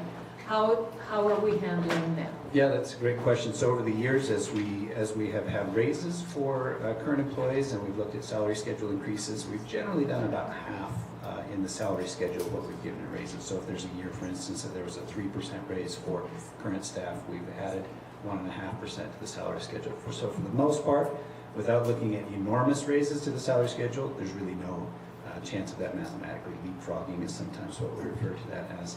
We are making substantial enough increases to the lowest end of our teacher salary scale, which is one place that we are definitely doing a lot of recruiting these days. People are coming fresh out of college and whatnot. That there are just a handful of folks who are our lowest education level that we accept for teachers, which is a bachelor's degree, and are in the first or second year that they would be making essentially what our new teachers who would come in next year would make. So we've looked at a very moderate increase for those folks. What did we? So that we don't have leapfrogging in any case. Yeah, great question. There are a handful of places where, for instance, we've got a current principal who works for us that if that person retired with 7 years of experience and we had a new person come in with 7 years of experience, the new principal might be making more, but we don't have 2 middle school principals, for instance, at the same time, so we're not making. Are our grants positions, I see the federal grants director here on the schedule, are those positions typically paid for out of the grant generally? Yes, yeah, great question. Most of the grants that we have a piece in it, and Brian can address this probably even better, a piece in it for administration. And so many of these folks, Brian's probably our guy for this. So effectively, yes. Yeah, our grant, Joe has a pithy quote that he gives about our grants department. Tell us what it is in terms of them paying for themselves and help growing. Every grant director we've had, I said, hey, your job is to take over the building. You get enough grants and fill enough offices with somebody else's money that's coming in here and supporting your kids. But we are noticing a trend that they're allowing less and less administrative costs to come out of the grant. And it's a little difficult because there's a lot of compliance and management of the grants, but they're kind of starting to shrink that down a little bit. Particularly with special ed, that's always been an issue where we don't get the funding to pay for the needs that we have in special ed. I think a lot of you know that. So basically, what I'm hearing is our federal grants director is dedicated funding that should be there every year, whether a grant comes in to cover that or not. Almost 100% of every single person's salary in the grant is covered through grants or something called indirect costs. But if it's not, so if things continue, be reduced, then this is dedicated funding out of M&O that we will keep in our budget. Yes. Okay. Great questions. What other questions? Anything else for Clark? All right. Could I get a motion on the salary placement schedule? I move that we approve the PUSD salary placement schedule as presented. Second. It's been moved and seconded that we approve the PUSD salary placement schedules as presented. All those in favor say aye. Aye. Opposed? Motion passes. All right, the next item is on approving a retention bonus for all those employees who have stuck with us and agreed to continue to do so through this challenging period. Who wants to talk about this? Clark, do you want to start? I think my name's on it. Yeah, I'd be happy to. I'd be happy to. So you might look at this as a creative solution to a problem. Turns out it's not that creative. Almost 53% of school districts last year did this very same thing with their ESSER funds. That's one of the things specifically that ESSER funds are allowed to be used for is teacher retention and teacher retention bonuses. And so actually most of the school districts in Arizona did this last year. PUSD has been super fortunate over the years to have great retention folks, and even without this, we were well below the state average in terms of turnover. But Mr. Howard, when he goes out on his mountain bike, is always thinking, how can I pay our staff what they deserve? how can we get great people in front of our kids every day? And this is one of the ideas that he brought to the district administrative team to come up with a method for this to bring it to the board. One of the things I noted in here on the relevant information, I'm sure you've had a chance to look, and I think some of it even ended up in the newspaper, because Nancy does a great job of picking through all the interesting things that we've got and highlighting for the community, so I appreciate that. I actually had somebody ask me today about this in a meeting that I was in based on what Nancy has provided in the paper. But at any rate, we recently got some data from ASPA, which is the Arizona School Professional Administrators Association. They've done recent surveys of HR directors. What positions do you have in your district, which are filled and which are not filled? And it turns out that there really is. I mean, you hear the term teacher crisis, and I'm not a hyperbole guy in general, unless I'm trying to be funny. There's nothing funny about this, and there is a crisis in Arizona. If you're in a district in Phoenix or in most of the rural areas of Arizona, there are lots and lots of classrooms without teachers.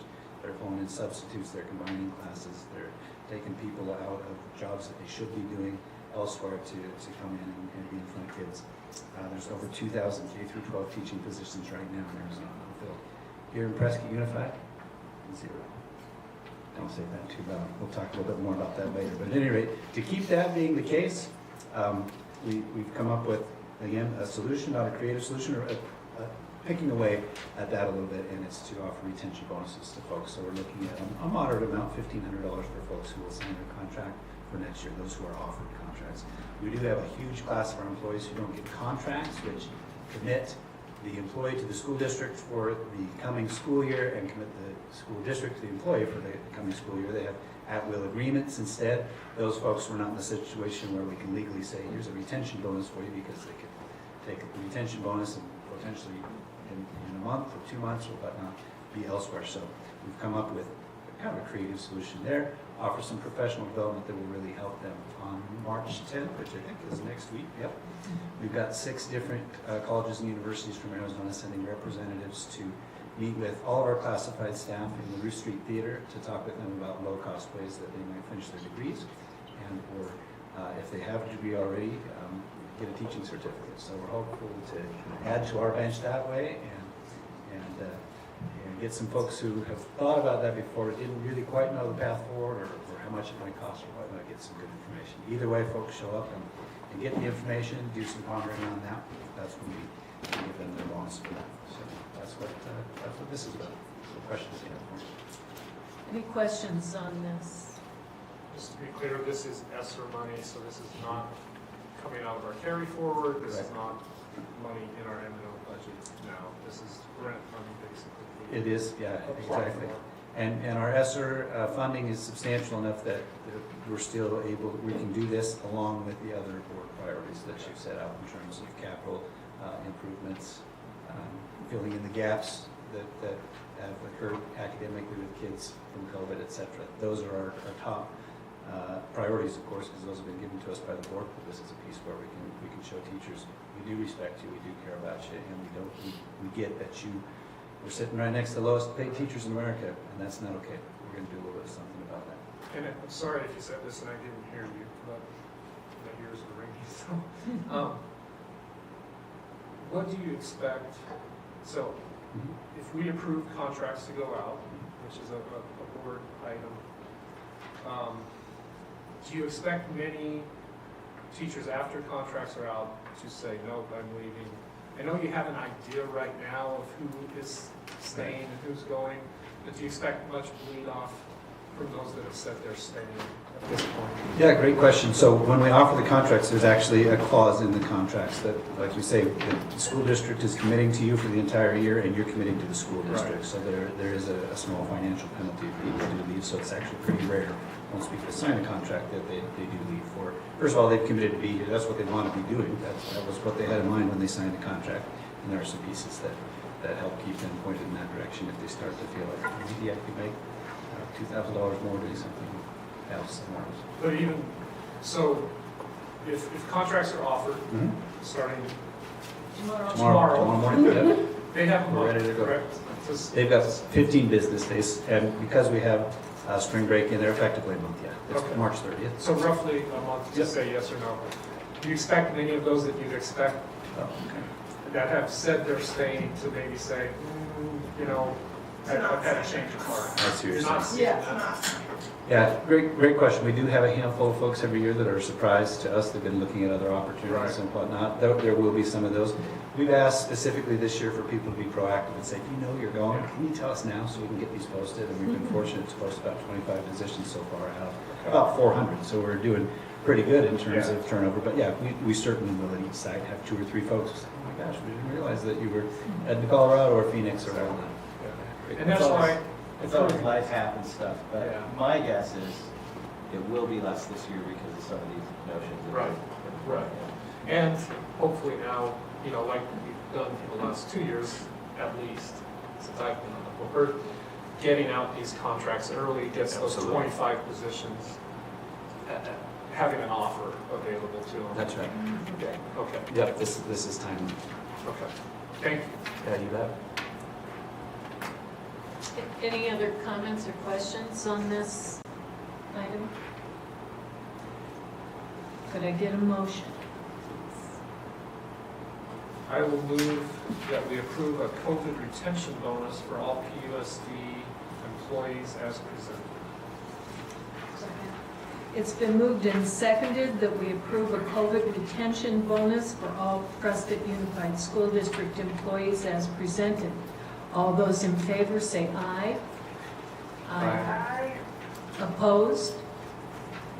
Motion passes. Moving on, considering that we have approved the budget and so forth, the next question is approving the issuance of contracts and agreements for next year. This looks like you again, Clara. This is my last one. You won't have to listen to me much after this. And I'll try to be brief. Just for some context here, we're looking essentially at a 5% raise across the board with some more significant changes on the classified end of things. I can address that to any extent that you're interested. I will tell you this, when my family moved back to Prescott Unified from another school district where I've been teaching in 2007, we had a salary schedule at that point that told me what I would make my first year, what I'd make my second year, what I'd make my third year. And it wasn't much my first year. I was just talking with Carl a moment ago about I didn't make that much when I first got here. I'm not listening. It wasn't much, but I looked and I projected where I'd be a few years from now. I thought, I might be able to make that work.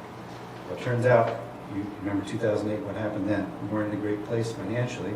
We were being more reactive than proactive with our budgeting back then.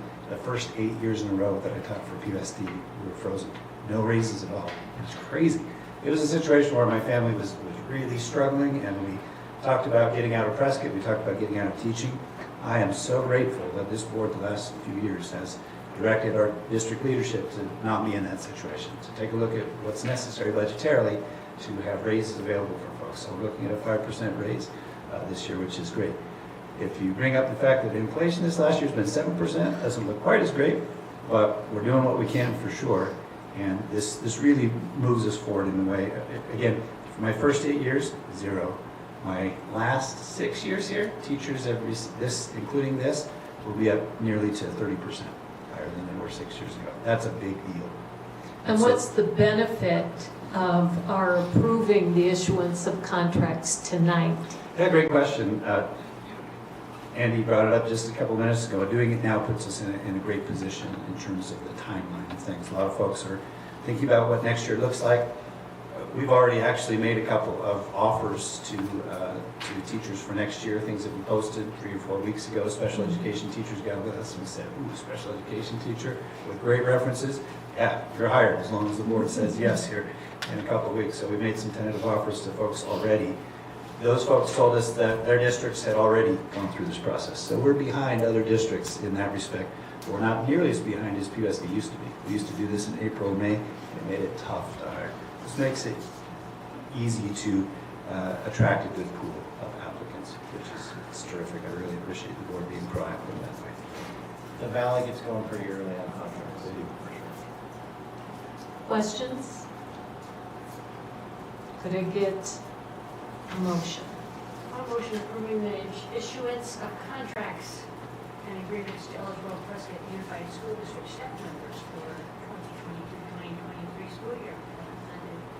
Second. It's been moved and seconded that we approve the issuance of contracts and agreements to eligible Prescott Unified School District staff members for the 2022-2023 school year as presented. All those in favor say aye. Aye. Opposed? Motion passes. Send them out. We're ready to do that tomorrow morning for your information. Mr. Neely's got his PHS contracts in hand. Mrs. Hughes has hers. I was going to have him give them back if we voted no tonight. And I'll be delivering the rest in the morning to our other sites. Thank you. Today was not the day to use the copying machine at the All right. The next item on the agenda is an international travel request, and high school principal Adam Neely is here to share that with us. Yeah, thank you so much. Tough act to follow. Clark actually offered to present this as well.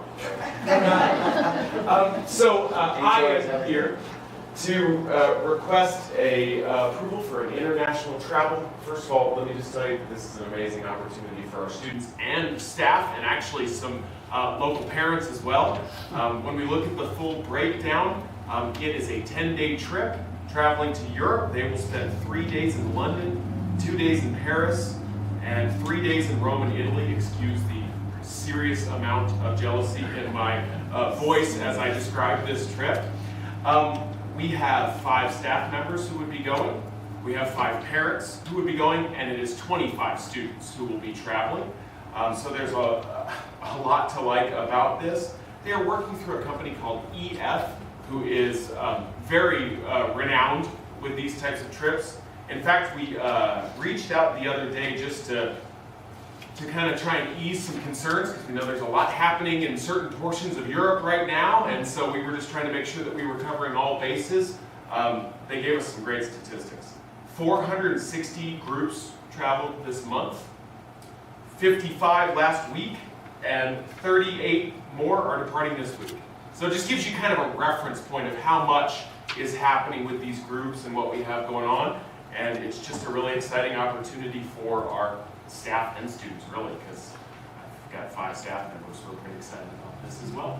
So I think that's pretty much my big piece, other than I would add that there are all sorts of safety protocols involved with this around not only COVID, but also response plans for anything that could potentially happen, and it all is covered through this tour company that they do. Do you guys have any further questions for me? Is this open to any student? Do they have to be a certain age or grade level? Or is it any high school student that wants to go can go? Yeah, it was opened up to any high school student. It was through a travel club, and they went through and recruited and kind of built this whole group. And I know this group's going to want to try and set up another potential tour for next year, assuming everything goes well. Have the students that are going had to raise money, or do they just, is it generally family funds? How are they paying the costs? I'll be honest, it sounds like most of it is family funds, but I also could see some real opportunities for this to be fundraised in a different setting of time. I think, I think the current state we've been through, I think, probably played more into that, but I can see this being something that if it continues, like it happened in the past, this was a real popular thing in the past that kind of had gone away for a stretch. I can see there's be some real opportunities for fundraising, but it does, it is an expected thing that families pay for this. I know EF is a great organization. I've worked with them in the past, and they will take care of the kids. I know that. Yes, absolutely. But of course, we would follow the fundraising rules required of school districts. Did somebody start to hand over? I hear the upward. I know, I'm sorry. Actually, does that apply to individual students going out and knocking on doors saying, hey, I'm selling candy bars to raise money to go to Europe? Yeah, that's what I assumed we were talking about, that watching Brian's work. We can ask for donations. We cannot provide a product or a service for those donations. Okay. So, but something, or tickets for a car. I lost sleep with that. But anyway. Way to open up that can of worms, Yeah, right? You wouldn't know. But it would be a tax credit eligible thing. So, Okay. so grandparents, anyone who pays state sales tax, they could give in the name of a child for tax credits, which would apply towards their cost of the trip. Okay. And that's really where they could raise money, Okay, not fundraising. okay. Sorry. Staff should check in with their principal, who will check in with Mr. Moore anytime fundraising comes up. That's Brian's effort. All right. Any additional questions or comments? I think it sounds like a fantastic tour, but I just feel it's not a good time in Henry, so.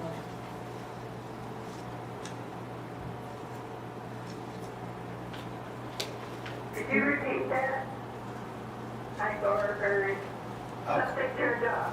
Oh, Cara just expressed concern that this was not a good time for this particular event. Okay. All right. Any other questions or comments? Is there a motion? I'll move that we approve an international travel request from Mr. Neely, the principal of PHS, for students, instructors, and chaperones to travel to Europe from March 9th through 18th, 2022, as presented. Is there a second? Second. It's been moved and seconded that we approve an international travel request from Mr. Adam Neely, principal at Prescott High School, for PHS students, instructors, and chaperones to travel to Europe from March 9th to the 18th, 2022, as presented. All those in favor say aye. Aye. Aye. I have a question about this one. I'm not going to argue about their going somewhere, international travel, but I guess what I'm wondering is, I didn't hear the response about, paying for it. Were the kids raising money for it? And also, how long ago has this been discussed? I mean, I saw it in the something that was published. I know, I just can't remember what. But how long has it taken to get this project together? This Well, trip? first of all, the answer about the payment is that for this particular trip, primarily the money is coming from family funds. That's how it's being paid for. Okay. Adam, do you have a time frame in which this was discussed? Yeah, so my understanding is that the planning process started in late 2020. So it's been a bit of a process. More than a year. More than a year of time to prepare for all of this. Yes. More than a year. And was it open to everybody? Yes. I mean, how did you come up with the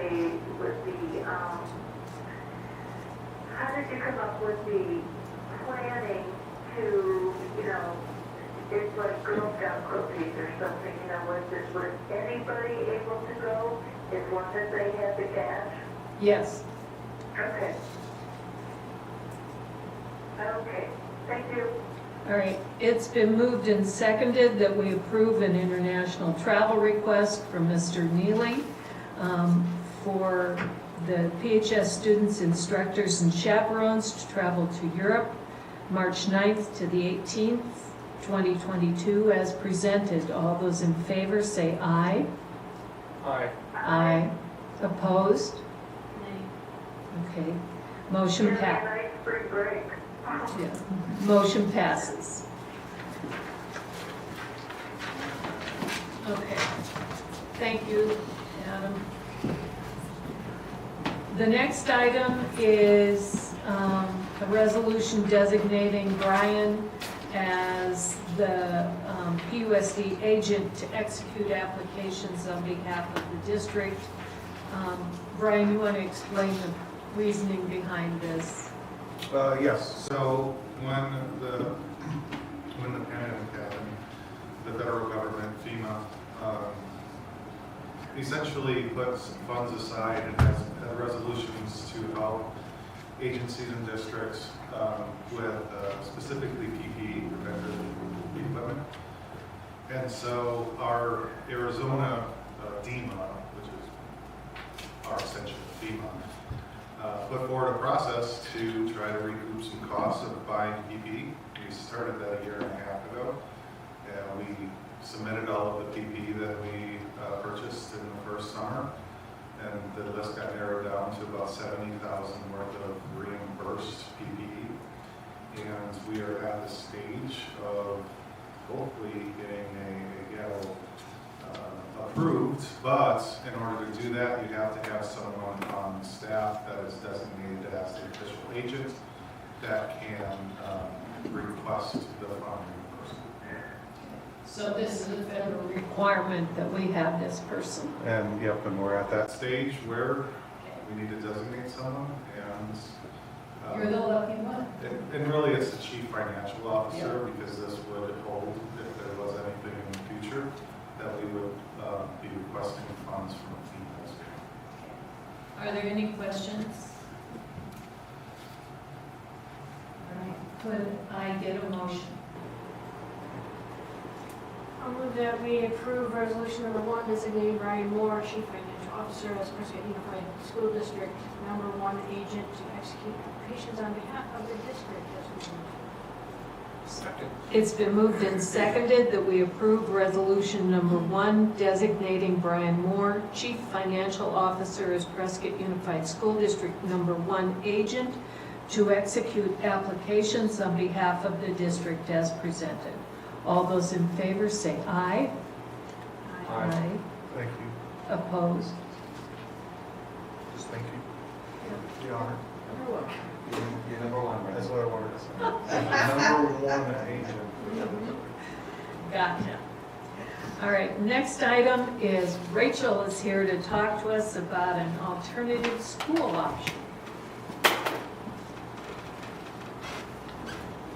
All right, so, I'm sure you guys don't know me, not basically, this comes down to, we had been kind of wavering on what we were going to do with our dropout recovery program. Once we switched from pursuing an AOI to an ITM, since we are able to keep both.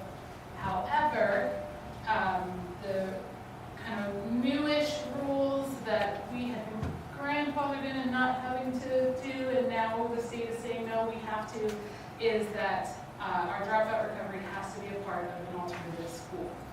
So right now, this houses part of PHS, which is not an alternative school, really would not be an alternative school. So in order to keep our DRP and really serve those students well, we would have to get a new entity, a new school ID. So it would still, a lot of the same structure and format of our current Genesis program would stay the same. This is to take it off of PHS to house it as its own separate entity. It would still kind of fall under my realm of control. Like, I don't know how to phrase that, but and then to also look at some help with telematics and how we can really best serve that population a little more and get those graduation rates for them up even more. So essentially, Rachel, this would not change our delivery, it's just the structure. It's changing the structure for the most part, but then also we still do want to put a lot more supports in place for it. Just right now having, we have kind of 1.5 people who help with those populations, and really we're also going to have some other responsibilities, and what we're wanting is to be able to dedicate a lot of time to visiting these kids at their houses and having dinners for them as we need, and we'll look into kind of what grants we would need for that, what other things we might, what other community resources we can include to just help them be a little more successful. So essentially we're not fully changing the structure, but we are wanting to change it enough for them to give them a bigger push. question is, I kind of was under the opinion we were getting rid of the recovery when we went to the online school. So the PUSD everywhere? Yeah. Yeah, looking at options, and this law kind of made it become a lot more clear. Yeah, we currently have 7 schools, including Discovery Gardens, and they all have what's called a CTDS number. And the DRP currently is under the high school CTDS number. And so even to consider the option of continuing the DRP, because we were talking about an AOI, and there is an online instruction, which has complexities with funding and things like that. But even to consider the DRP, we need to appeal to get its own CTDS number, which is essentially would cause an 8th school within the districts. There was a moment though that we thought we could not have both. Right. That was kind of at the very beginning. And then they changed the rules and said, no, you can have both, our PUSD everywhere and the dropout recovery. And we really feel like the dropout recovery is supporting those unique students that would like to graduate, but they have, some challenges and barriers in their life. So we'd like to continue with that DRP with more supports that Rachel is talking about. But in order to do that, one kind of step we have to take is to create an alternative school for that DRP. So we would still have the PUSD everywhere, but we would be able to keep that DRP, and I think what we believe is that we could really support those students better through the recovery program. Is that? Yeah. Am I summarizing that correctly? And we're looking at kind of 2 different scenarios in terms of students who need either program. So there are students who are, a year to 2 years behind in credits, and we are wanting to be able to move them along at a different pace than necessarily we would the kids who are just doing the, online version of what they would be getting. It serves 2 very different populations, and there's different supports within the law for each of the unique populations. Okay, so do we need to remove it physically from PUSD, the location it is right now? That's a good question. Is that going to be an additional cost? I don't think Does it we need its new don't have to building? remove it from the campus. We just have to call it its own school with its own CTDS number and. So do we need a new principal? Do we need a new assistant principal? No, Do we need Rachel is going to manage it. So, and we would be removing it technically from PHS's campus because it would be part of my program. So You're it going to would move the be, DRP here as like well? the DRP would be, yeah, so it would, like, So this would would the be, kids be coming here to do this this would be classes? its address. So our DRP is all online. It's all online. So they would utilize the lab space the same way the PUSD everywhere students would utilize the lab space, which is, computers go down, or if they would come in for testing or tutoring support, but it wouldn't be, they're not coming here for classes. So our dropout recovery has never had on-campus kids? It's not considered a. Well, it has labs, you're right, it has labs that serve them, or they can just do it from home. It's online. They come to do testing, they come to check in with Mr. Dean, but most of the work is done at home on their own device. They don't come, all day long and work in the lab.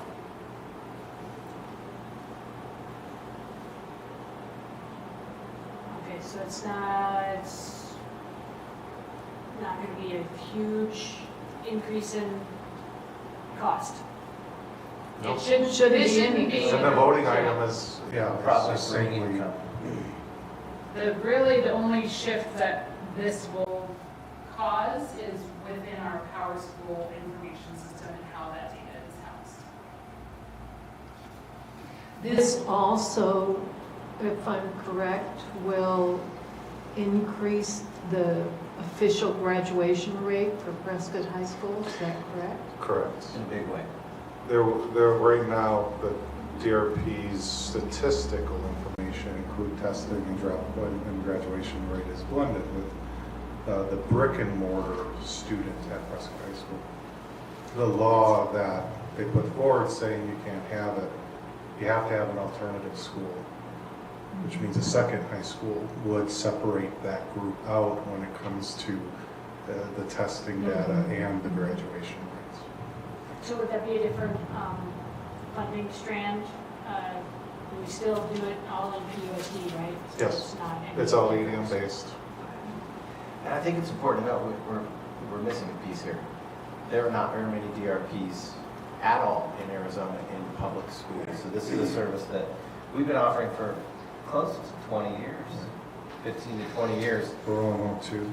And every time we bring it up and say like, is this something we need to keep serving kids?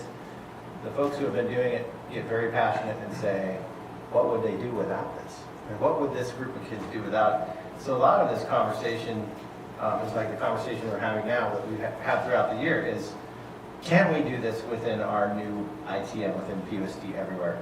And while we were kind of getting to the same conclusion that, no, we should hang on to it because it does cater to those kids who are in a tougher position better than we can do with the ITM. At the same time, the state really kind of came around and did some changes to the laws to say right where we were headed with it. Would you say that's kind of a summary of that? Yeah, it was kind of, we had a nice big powwow to kind of come to this point of, you know, how we just incorporate them into the ITM. The kids who can't, are we just saying, well, tough luck, we've gotten rid of it, now bye, and I think every single person was kind of going, but you know, if we are really every child, we need to still have an alternative for them. How many kids do we have in DRP right now? 67 right now. 67? Yes. How old can they be to stay in there? So for the DRP part of it, right now they have to be 16 to join, and they can stay until 22? 22 is where they go out. Yes, Yeah. yes, so like they're 21 and 11 months and however many days, but for the alternative school, we potentially could have it be a full 9th through 12th, if that would get a little funky in that, but really, we wouldn't, the kids that we're wanting for the DRP, if we can catch them early as 9th and 10th graders within the ITM, that would be ideal, and we would want to just keep them moving along. This is for those kids who have some really hard life events that occur, or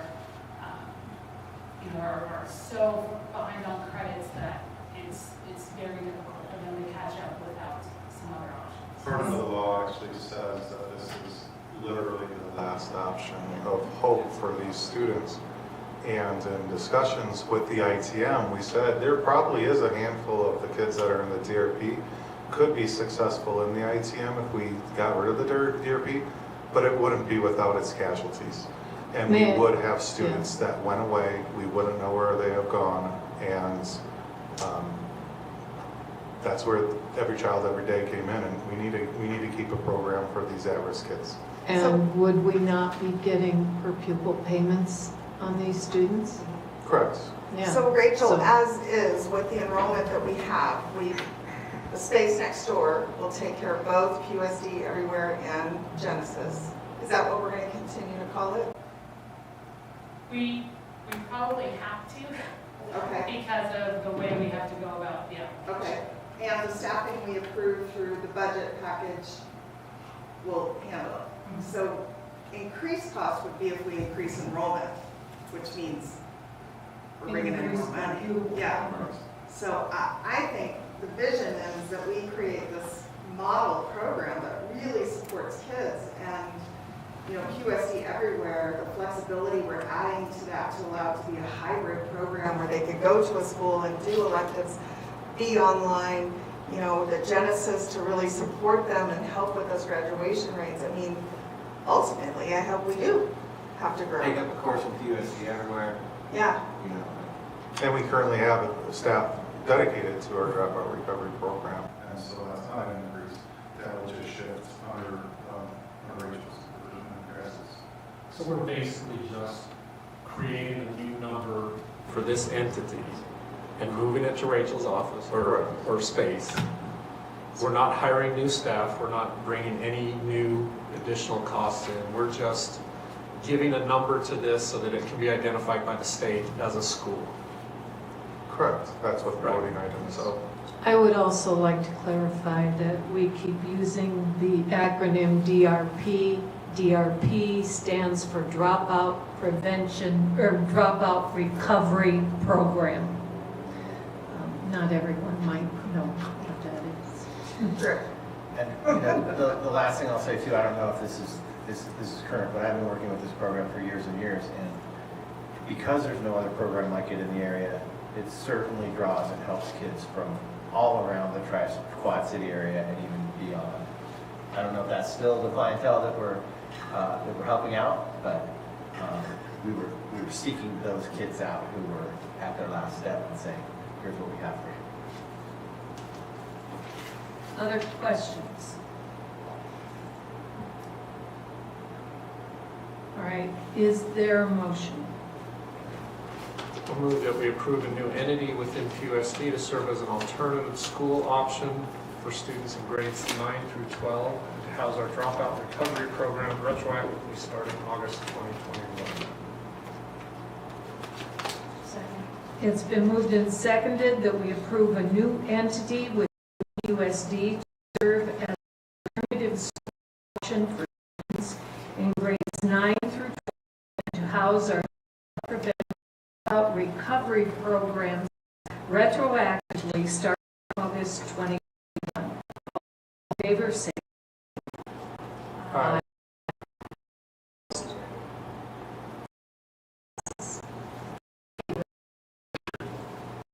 All right.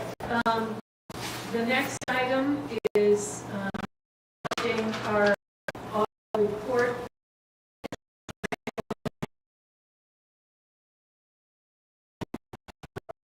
Sampling of 50.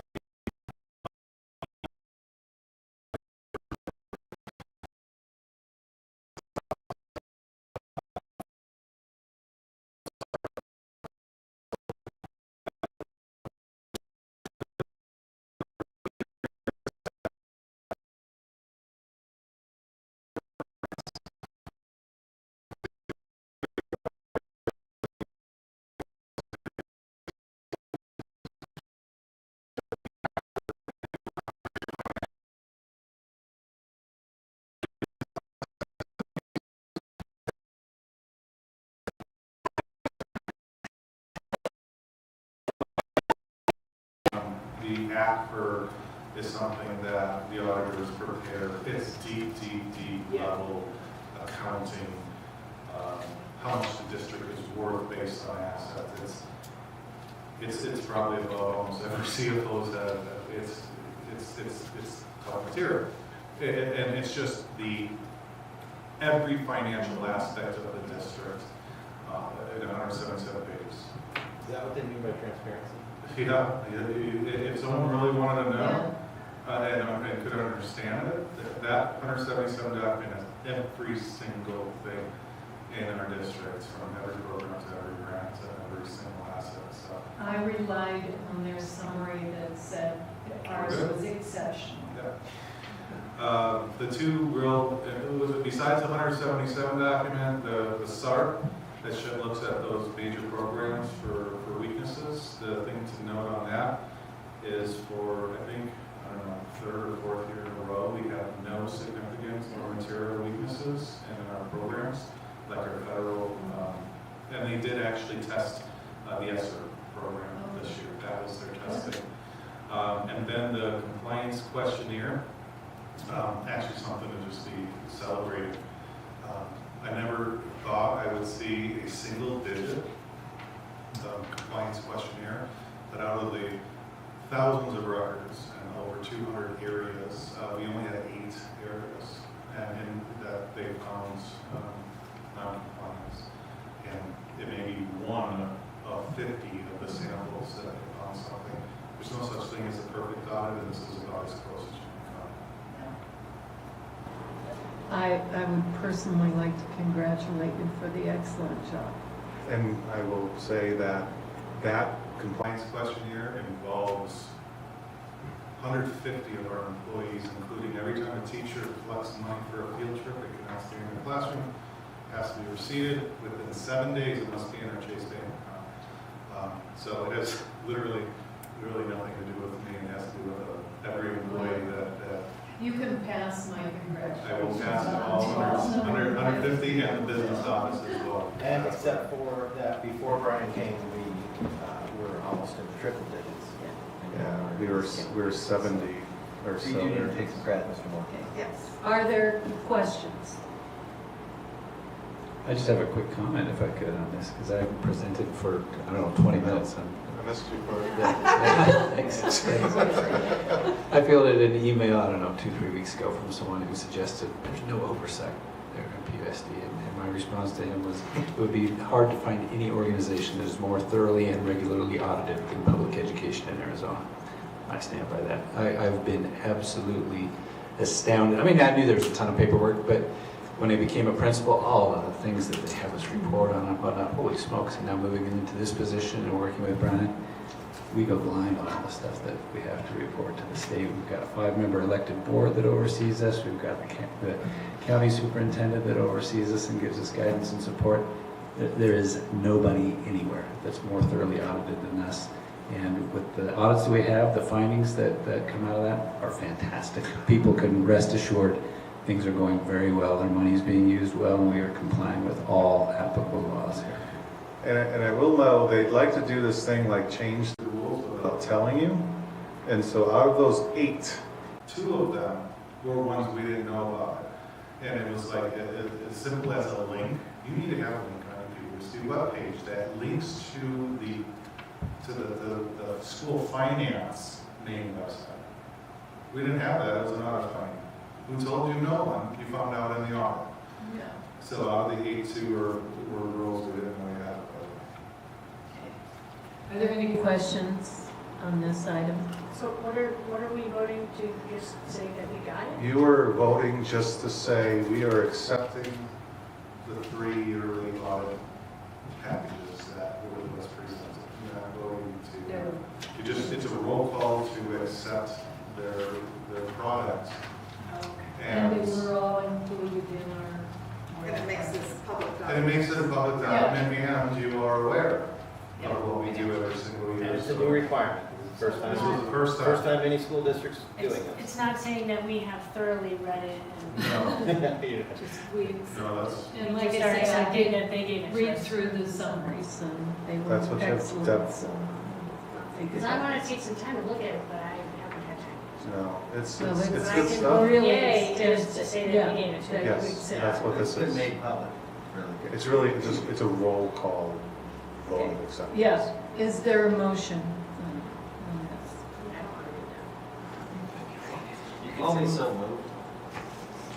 I'll move that we accept PUSD number 1's fiscal year 2021 single audit reporting package, annual comprehensive financial report, and uniform system of financial records compliance questionnaire as presented. It's been moved and seconded that we accept PUSD's number 1 fiscal year 2021 single audit reporting package, annual comprehensive financial report, and uniform system of financial records compliance questionnaire as presented. This, however, does require a roll call vote. So, Cara? Yes. Andy? Yes. Connie? Yeah. And I approve also. So, it passes. Yeah, until next season, I can't I wait. know you've been losing sleep over that. And actually, next season starts in 2 months. That's when it makes. So can this be sent as a response to emails now? That question? Yeah, just attach Just those. attach it. Yeah, here's some reading material. Please take a look at our audit. I especially enjoyed page 165. Now I have to go look at that. All right. We will move along now to information and discussion items. We're through voting. So, Brian? Wait, just one. On his point, can we attach the audit onto our website? It is a requirement that it is, Okay. and it will be on the front page underneath the bottom where all the financials. Perfect. Okay.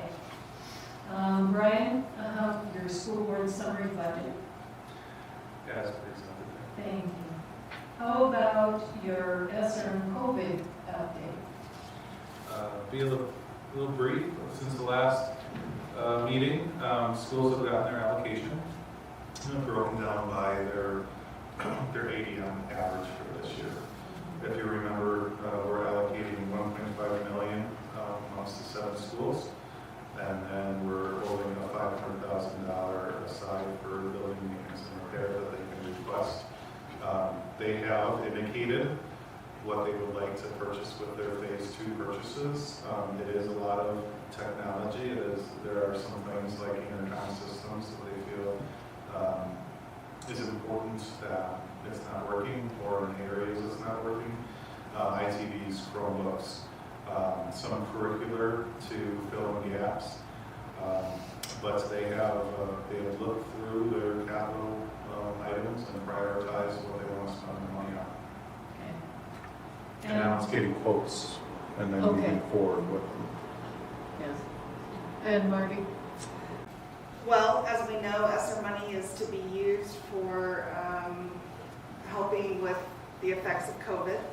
And our principals have expressed deeply, and we had a very robust conversation today in DLT about providing intervention for our students and how can we get creative in, we have them just for this short time, and we know now this year we've collected a lot of data and we know where some of those gaps are, and how can we get creative to use those standards-based and research-based interventions to really help move these kiddos along.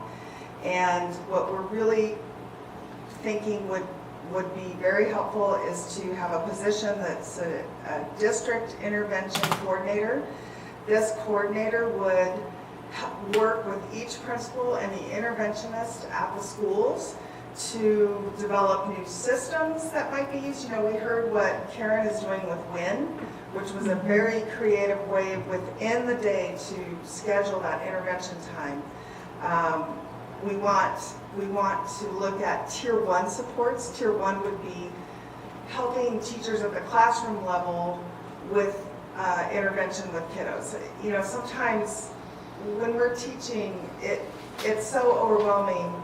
You just need someone to come in and kind of model it or show you how to do it. And so this person would really support the principals in providing the best interventions possible for our students. So we're looking at Tier 1 support, we're looking at creative scheduling and new ideas based on research that might have good impact, looking at data to see what do our kiddos need and how can we serve the students, really helping with that follow through.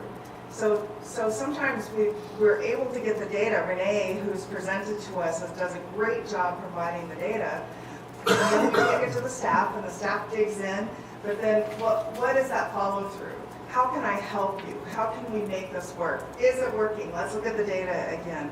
That support really for teachers and principals to really target the needs of our students. So we're looking at a position like that to support interventions in the schools. This is really a neat place too to start having conversations like we've had, Cara, about different ways to look at how you teach math, or out of the normal regular day.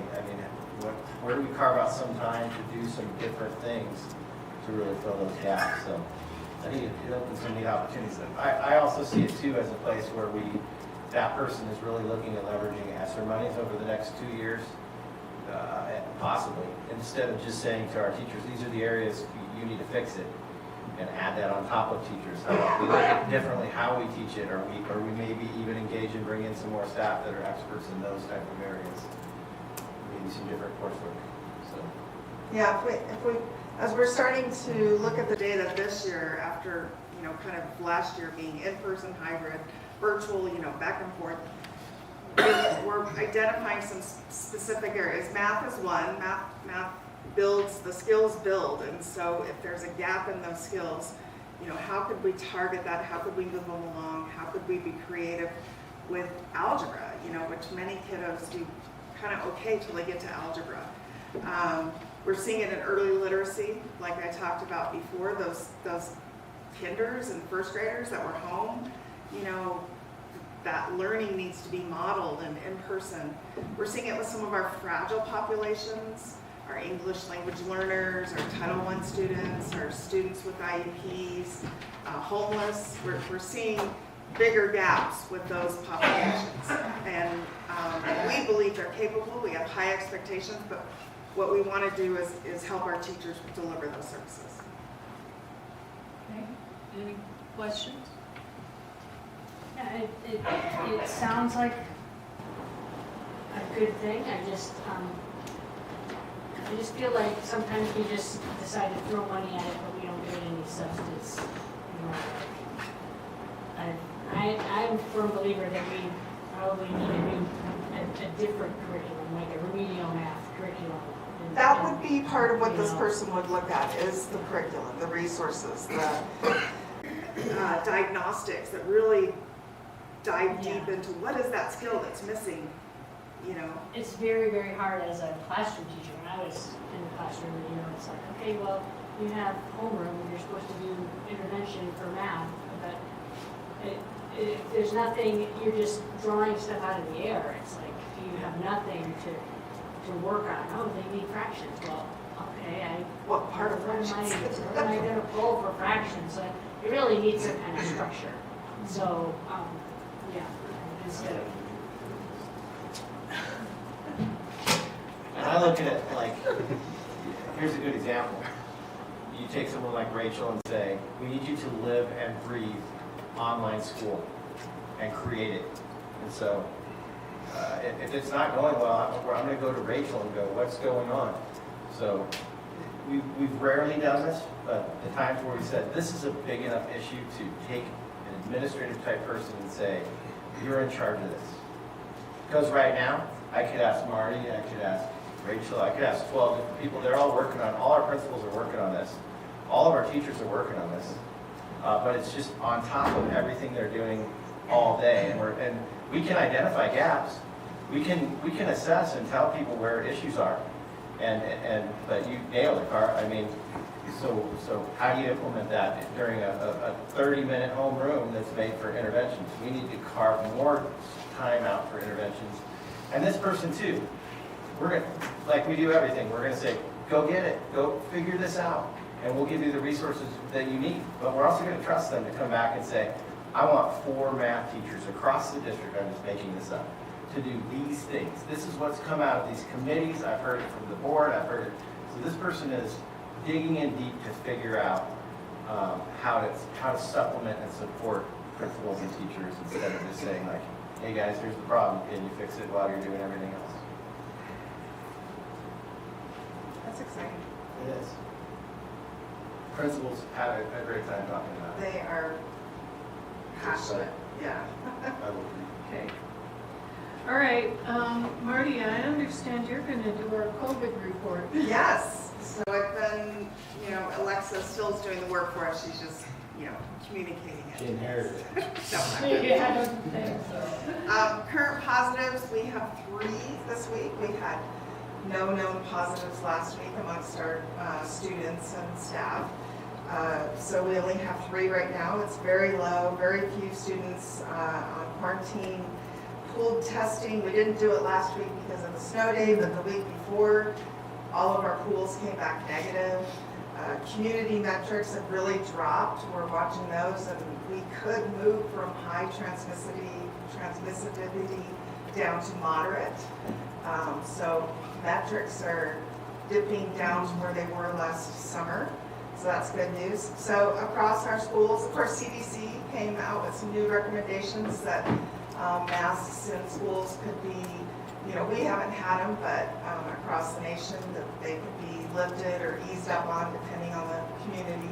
Are we planning to change our recommendation as far as mask wearing?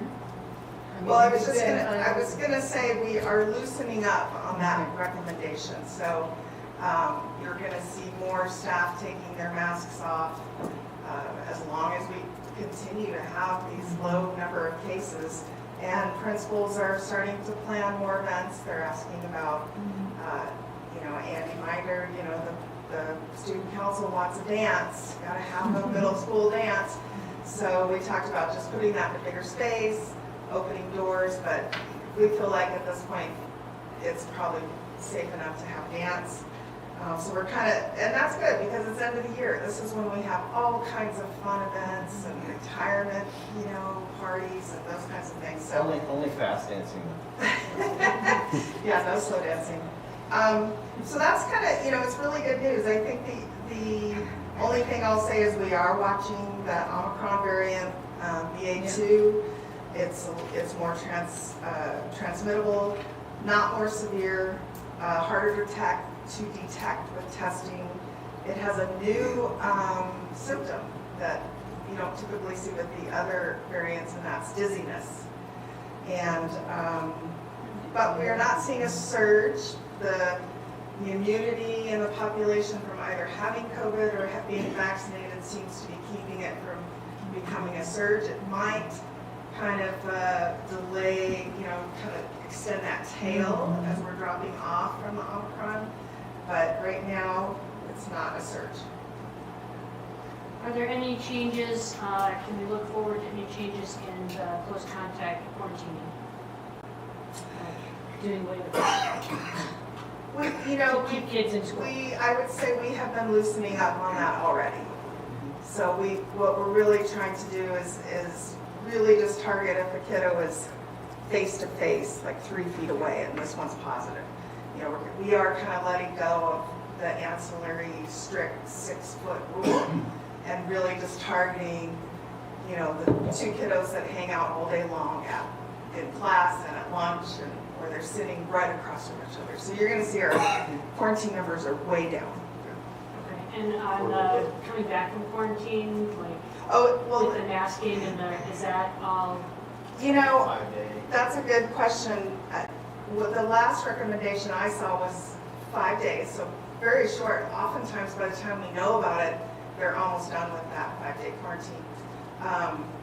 And then 5 days with the mask. And I have not read in the new CDC recommendations if that second 5 days with the mask can be loosened up on. I haven't heard anything about that. But I didn't really research it. So we recommend, if they've had it and they've been positive, we do recommend that they wear that mask. But we're not, browbeating them about it. Yeah. Have we kept any records on close contacts that came back positive, or we actually got? During the Omicron, well, actually in August when Delta made its way, I wouldn't say we have exact records, it's more anecdotal, but we were seeing lots of close contacts coming back positive. And Delta was particularly difficult because they might not test positive for like 7 days. And so it was really hitting us hard because the close contacts would do their 7 days of quarantine and then come back and be positive. Omicron, yes, we saw lots of close contacts and coming back positive. And that's when we came to letting you know that we were remember when we closed 7th grade? That was because we were seeing transmission, close contacts coming back positive. And when we closed 5th and 6th grade for 2 days to get that kind of long weekend, it's because we were seeing transmission. But I don't have hard data like 52% of close contacts. I don't have anything like that. I have another question. Now that Alexa has left, do we anticipate having someone else hired for that, or are you going to take that on, or if it stays at this level, I'm able to handle it. We do have the position posted if the right candidate came along and it made sense to hire. Just because we have it posted doesn't mean we have to. Yeah. But we have a couple, I think I was talking to Andy about this in our one-on-one meetings, that we have a couple options. One, that new nurse position at Lincoln. Mm-hmm. That's the smallest school. Yes. So one thing we want to kind of put on that nurse's plate is as additional duties Because especially on Fridays when kiddos are gone, she will have less paperwork to do. And so we'll add COVID to that person's plate. And another possibility is we may be coming to you with an idea for an employee wellness vista. And remember, vistas are only cost us $10,000, but we get like this full-time employee. And that person could also support COVID. And I can just share briefly from an HR perspective, we posted the district health and safety coordinator position about 3 weeks ago. We've had one applicant so far, and person is probably not. They had some previous experience mixing chemicals at their previous job, that type of thing in terms of safety. So it's not someone who comes with the communication experience and whatnot that Alexa did. And it really is serendipitous, her timing. I mean, we wish her well in her new job. If it had been in December, we would have been like, oh my gosh, you're killing us. What are you doing here? When she left, coincided really well with us having some very successful systems put in place and COVID taking a major downturn. So Marty's right. I mean, she's super high capacity, and what we've got so far has been working, fingers crossed. So I like to think of that health and safety position fading out and this coordinator position that we just talked about maybe fading in. So we move from health and safety to interventions. The other thing to point out too, I mean, one of the reasons that we posted it was because we've had really good luck with, say, like the liaisons that we hired and that the board approved earlier in the year. Those people were flexible. They were working for Rachel, but when things got tough, they were helping families with quarantine. They were helping bring working. Both of those people were kind of fought over for positions, permanent positions that had opened up in the district, and really worked out really well for us. So again, we're having great luck with our hires. And even if we hire them for a different position, we maybe sometimes find the perfect spot for them within our district. So we'll keep that open and just keep an eye on it. But I'd love to see it really just transition into this intervention. Yeah, it's a good point. We have some systems in place now. Our nurses know what to do, our principals know what to do. We have kind of our procedures down. So even if it flared up, we have a good foundation to lean on. Any other questions? Comment? Okay, next item is any community comments that were shared with board members?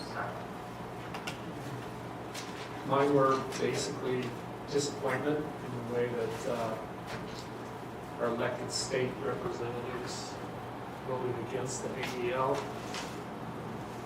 And then going back to a previous one, I think seeing the raises that are coming, I know I've had feedback from teachers and spouses of teachers in the community that this will be very much appreciated.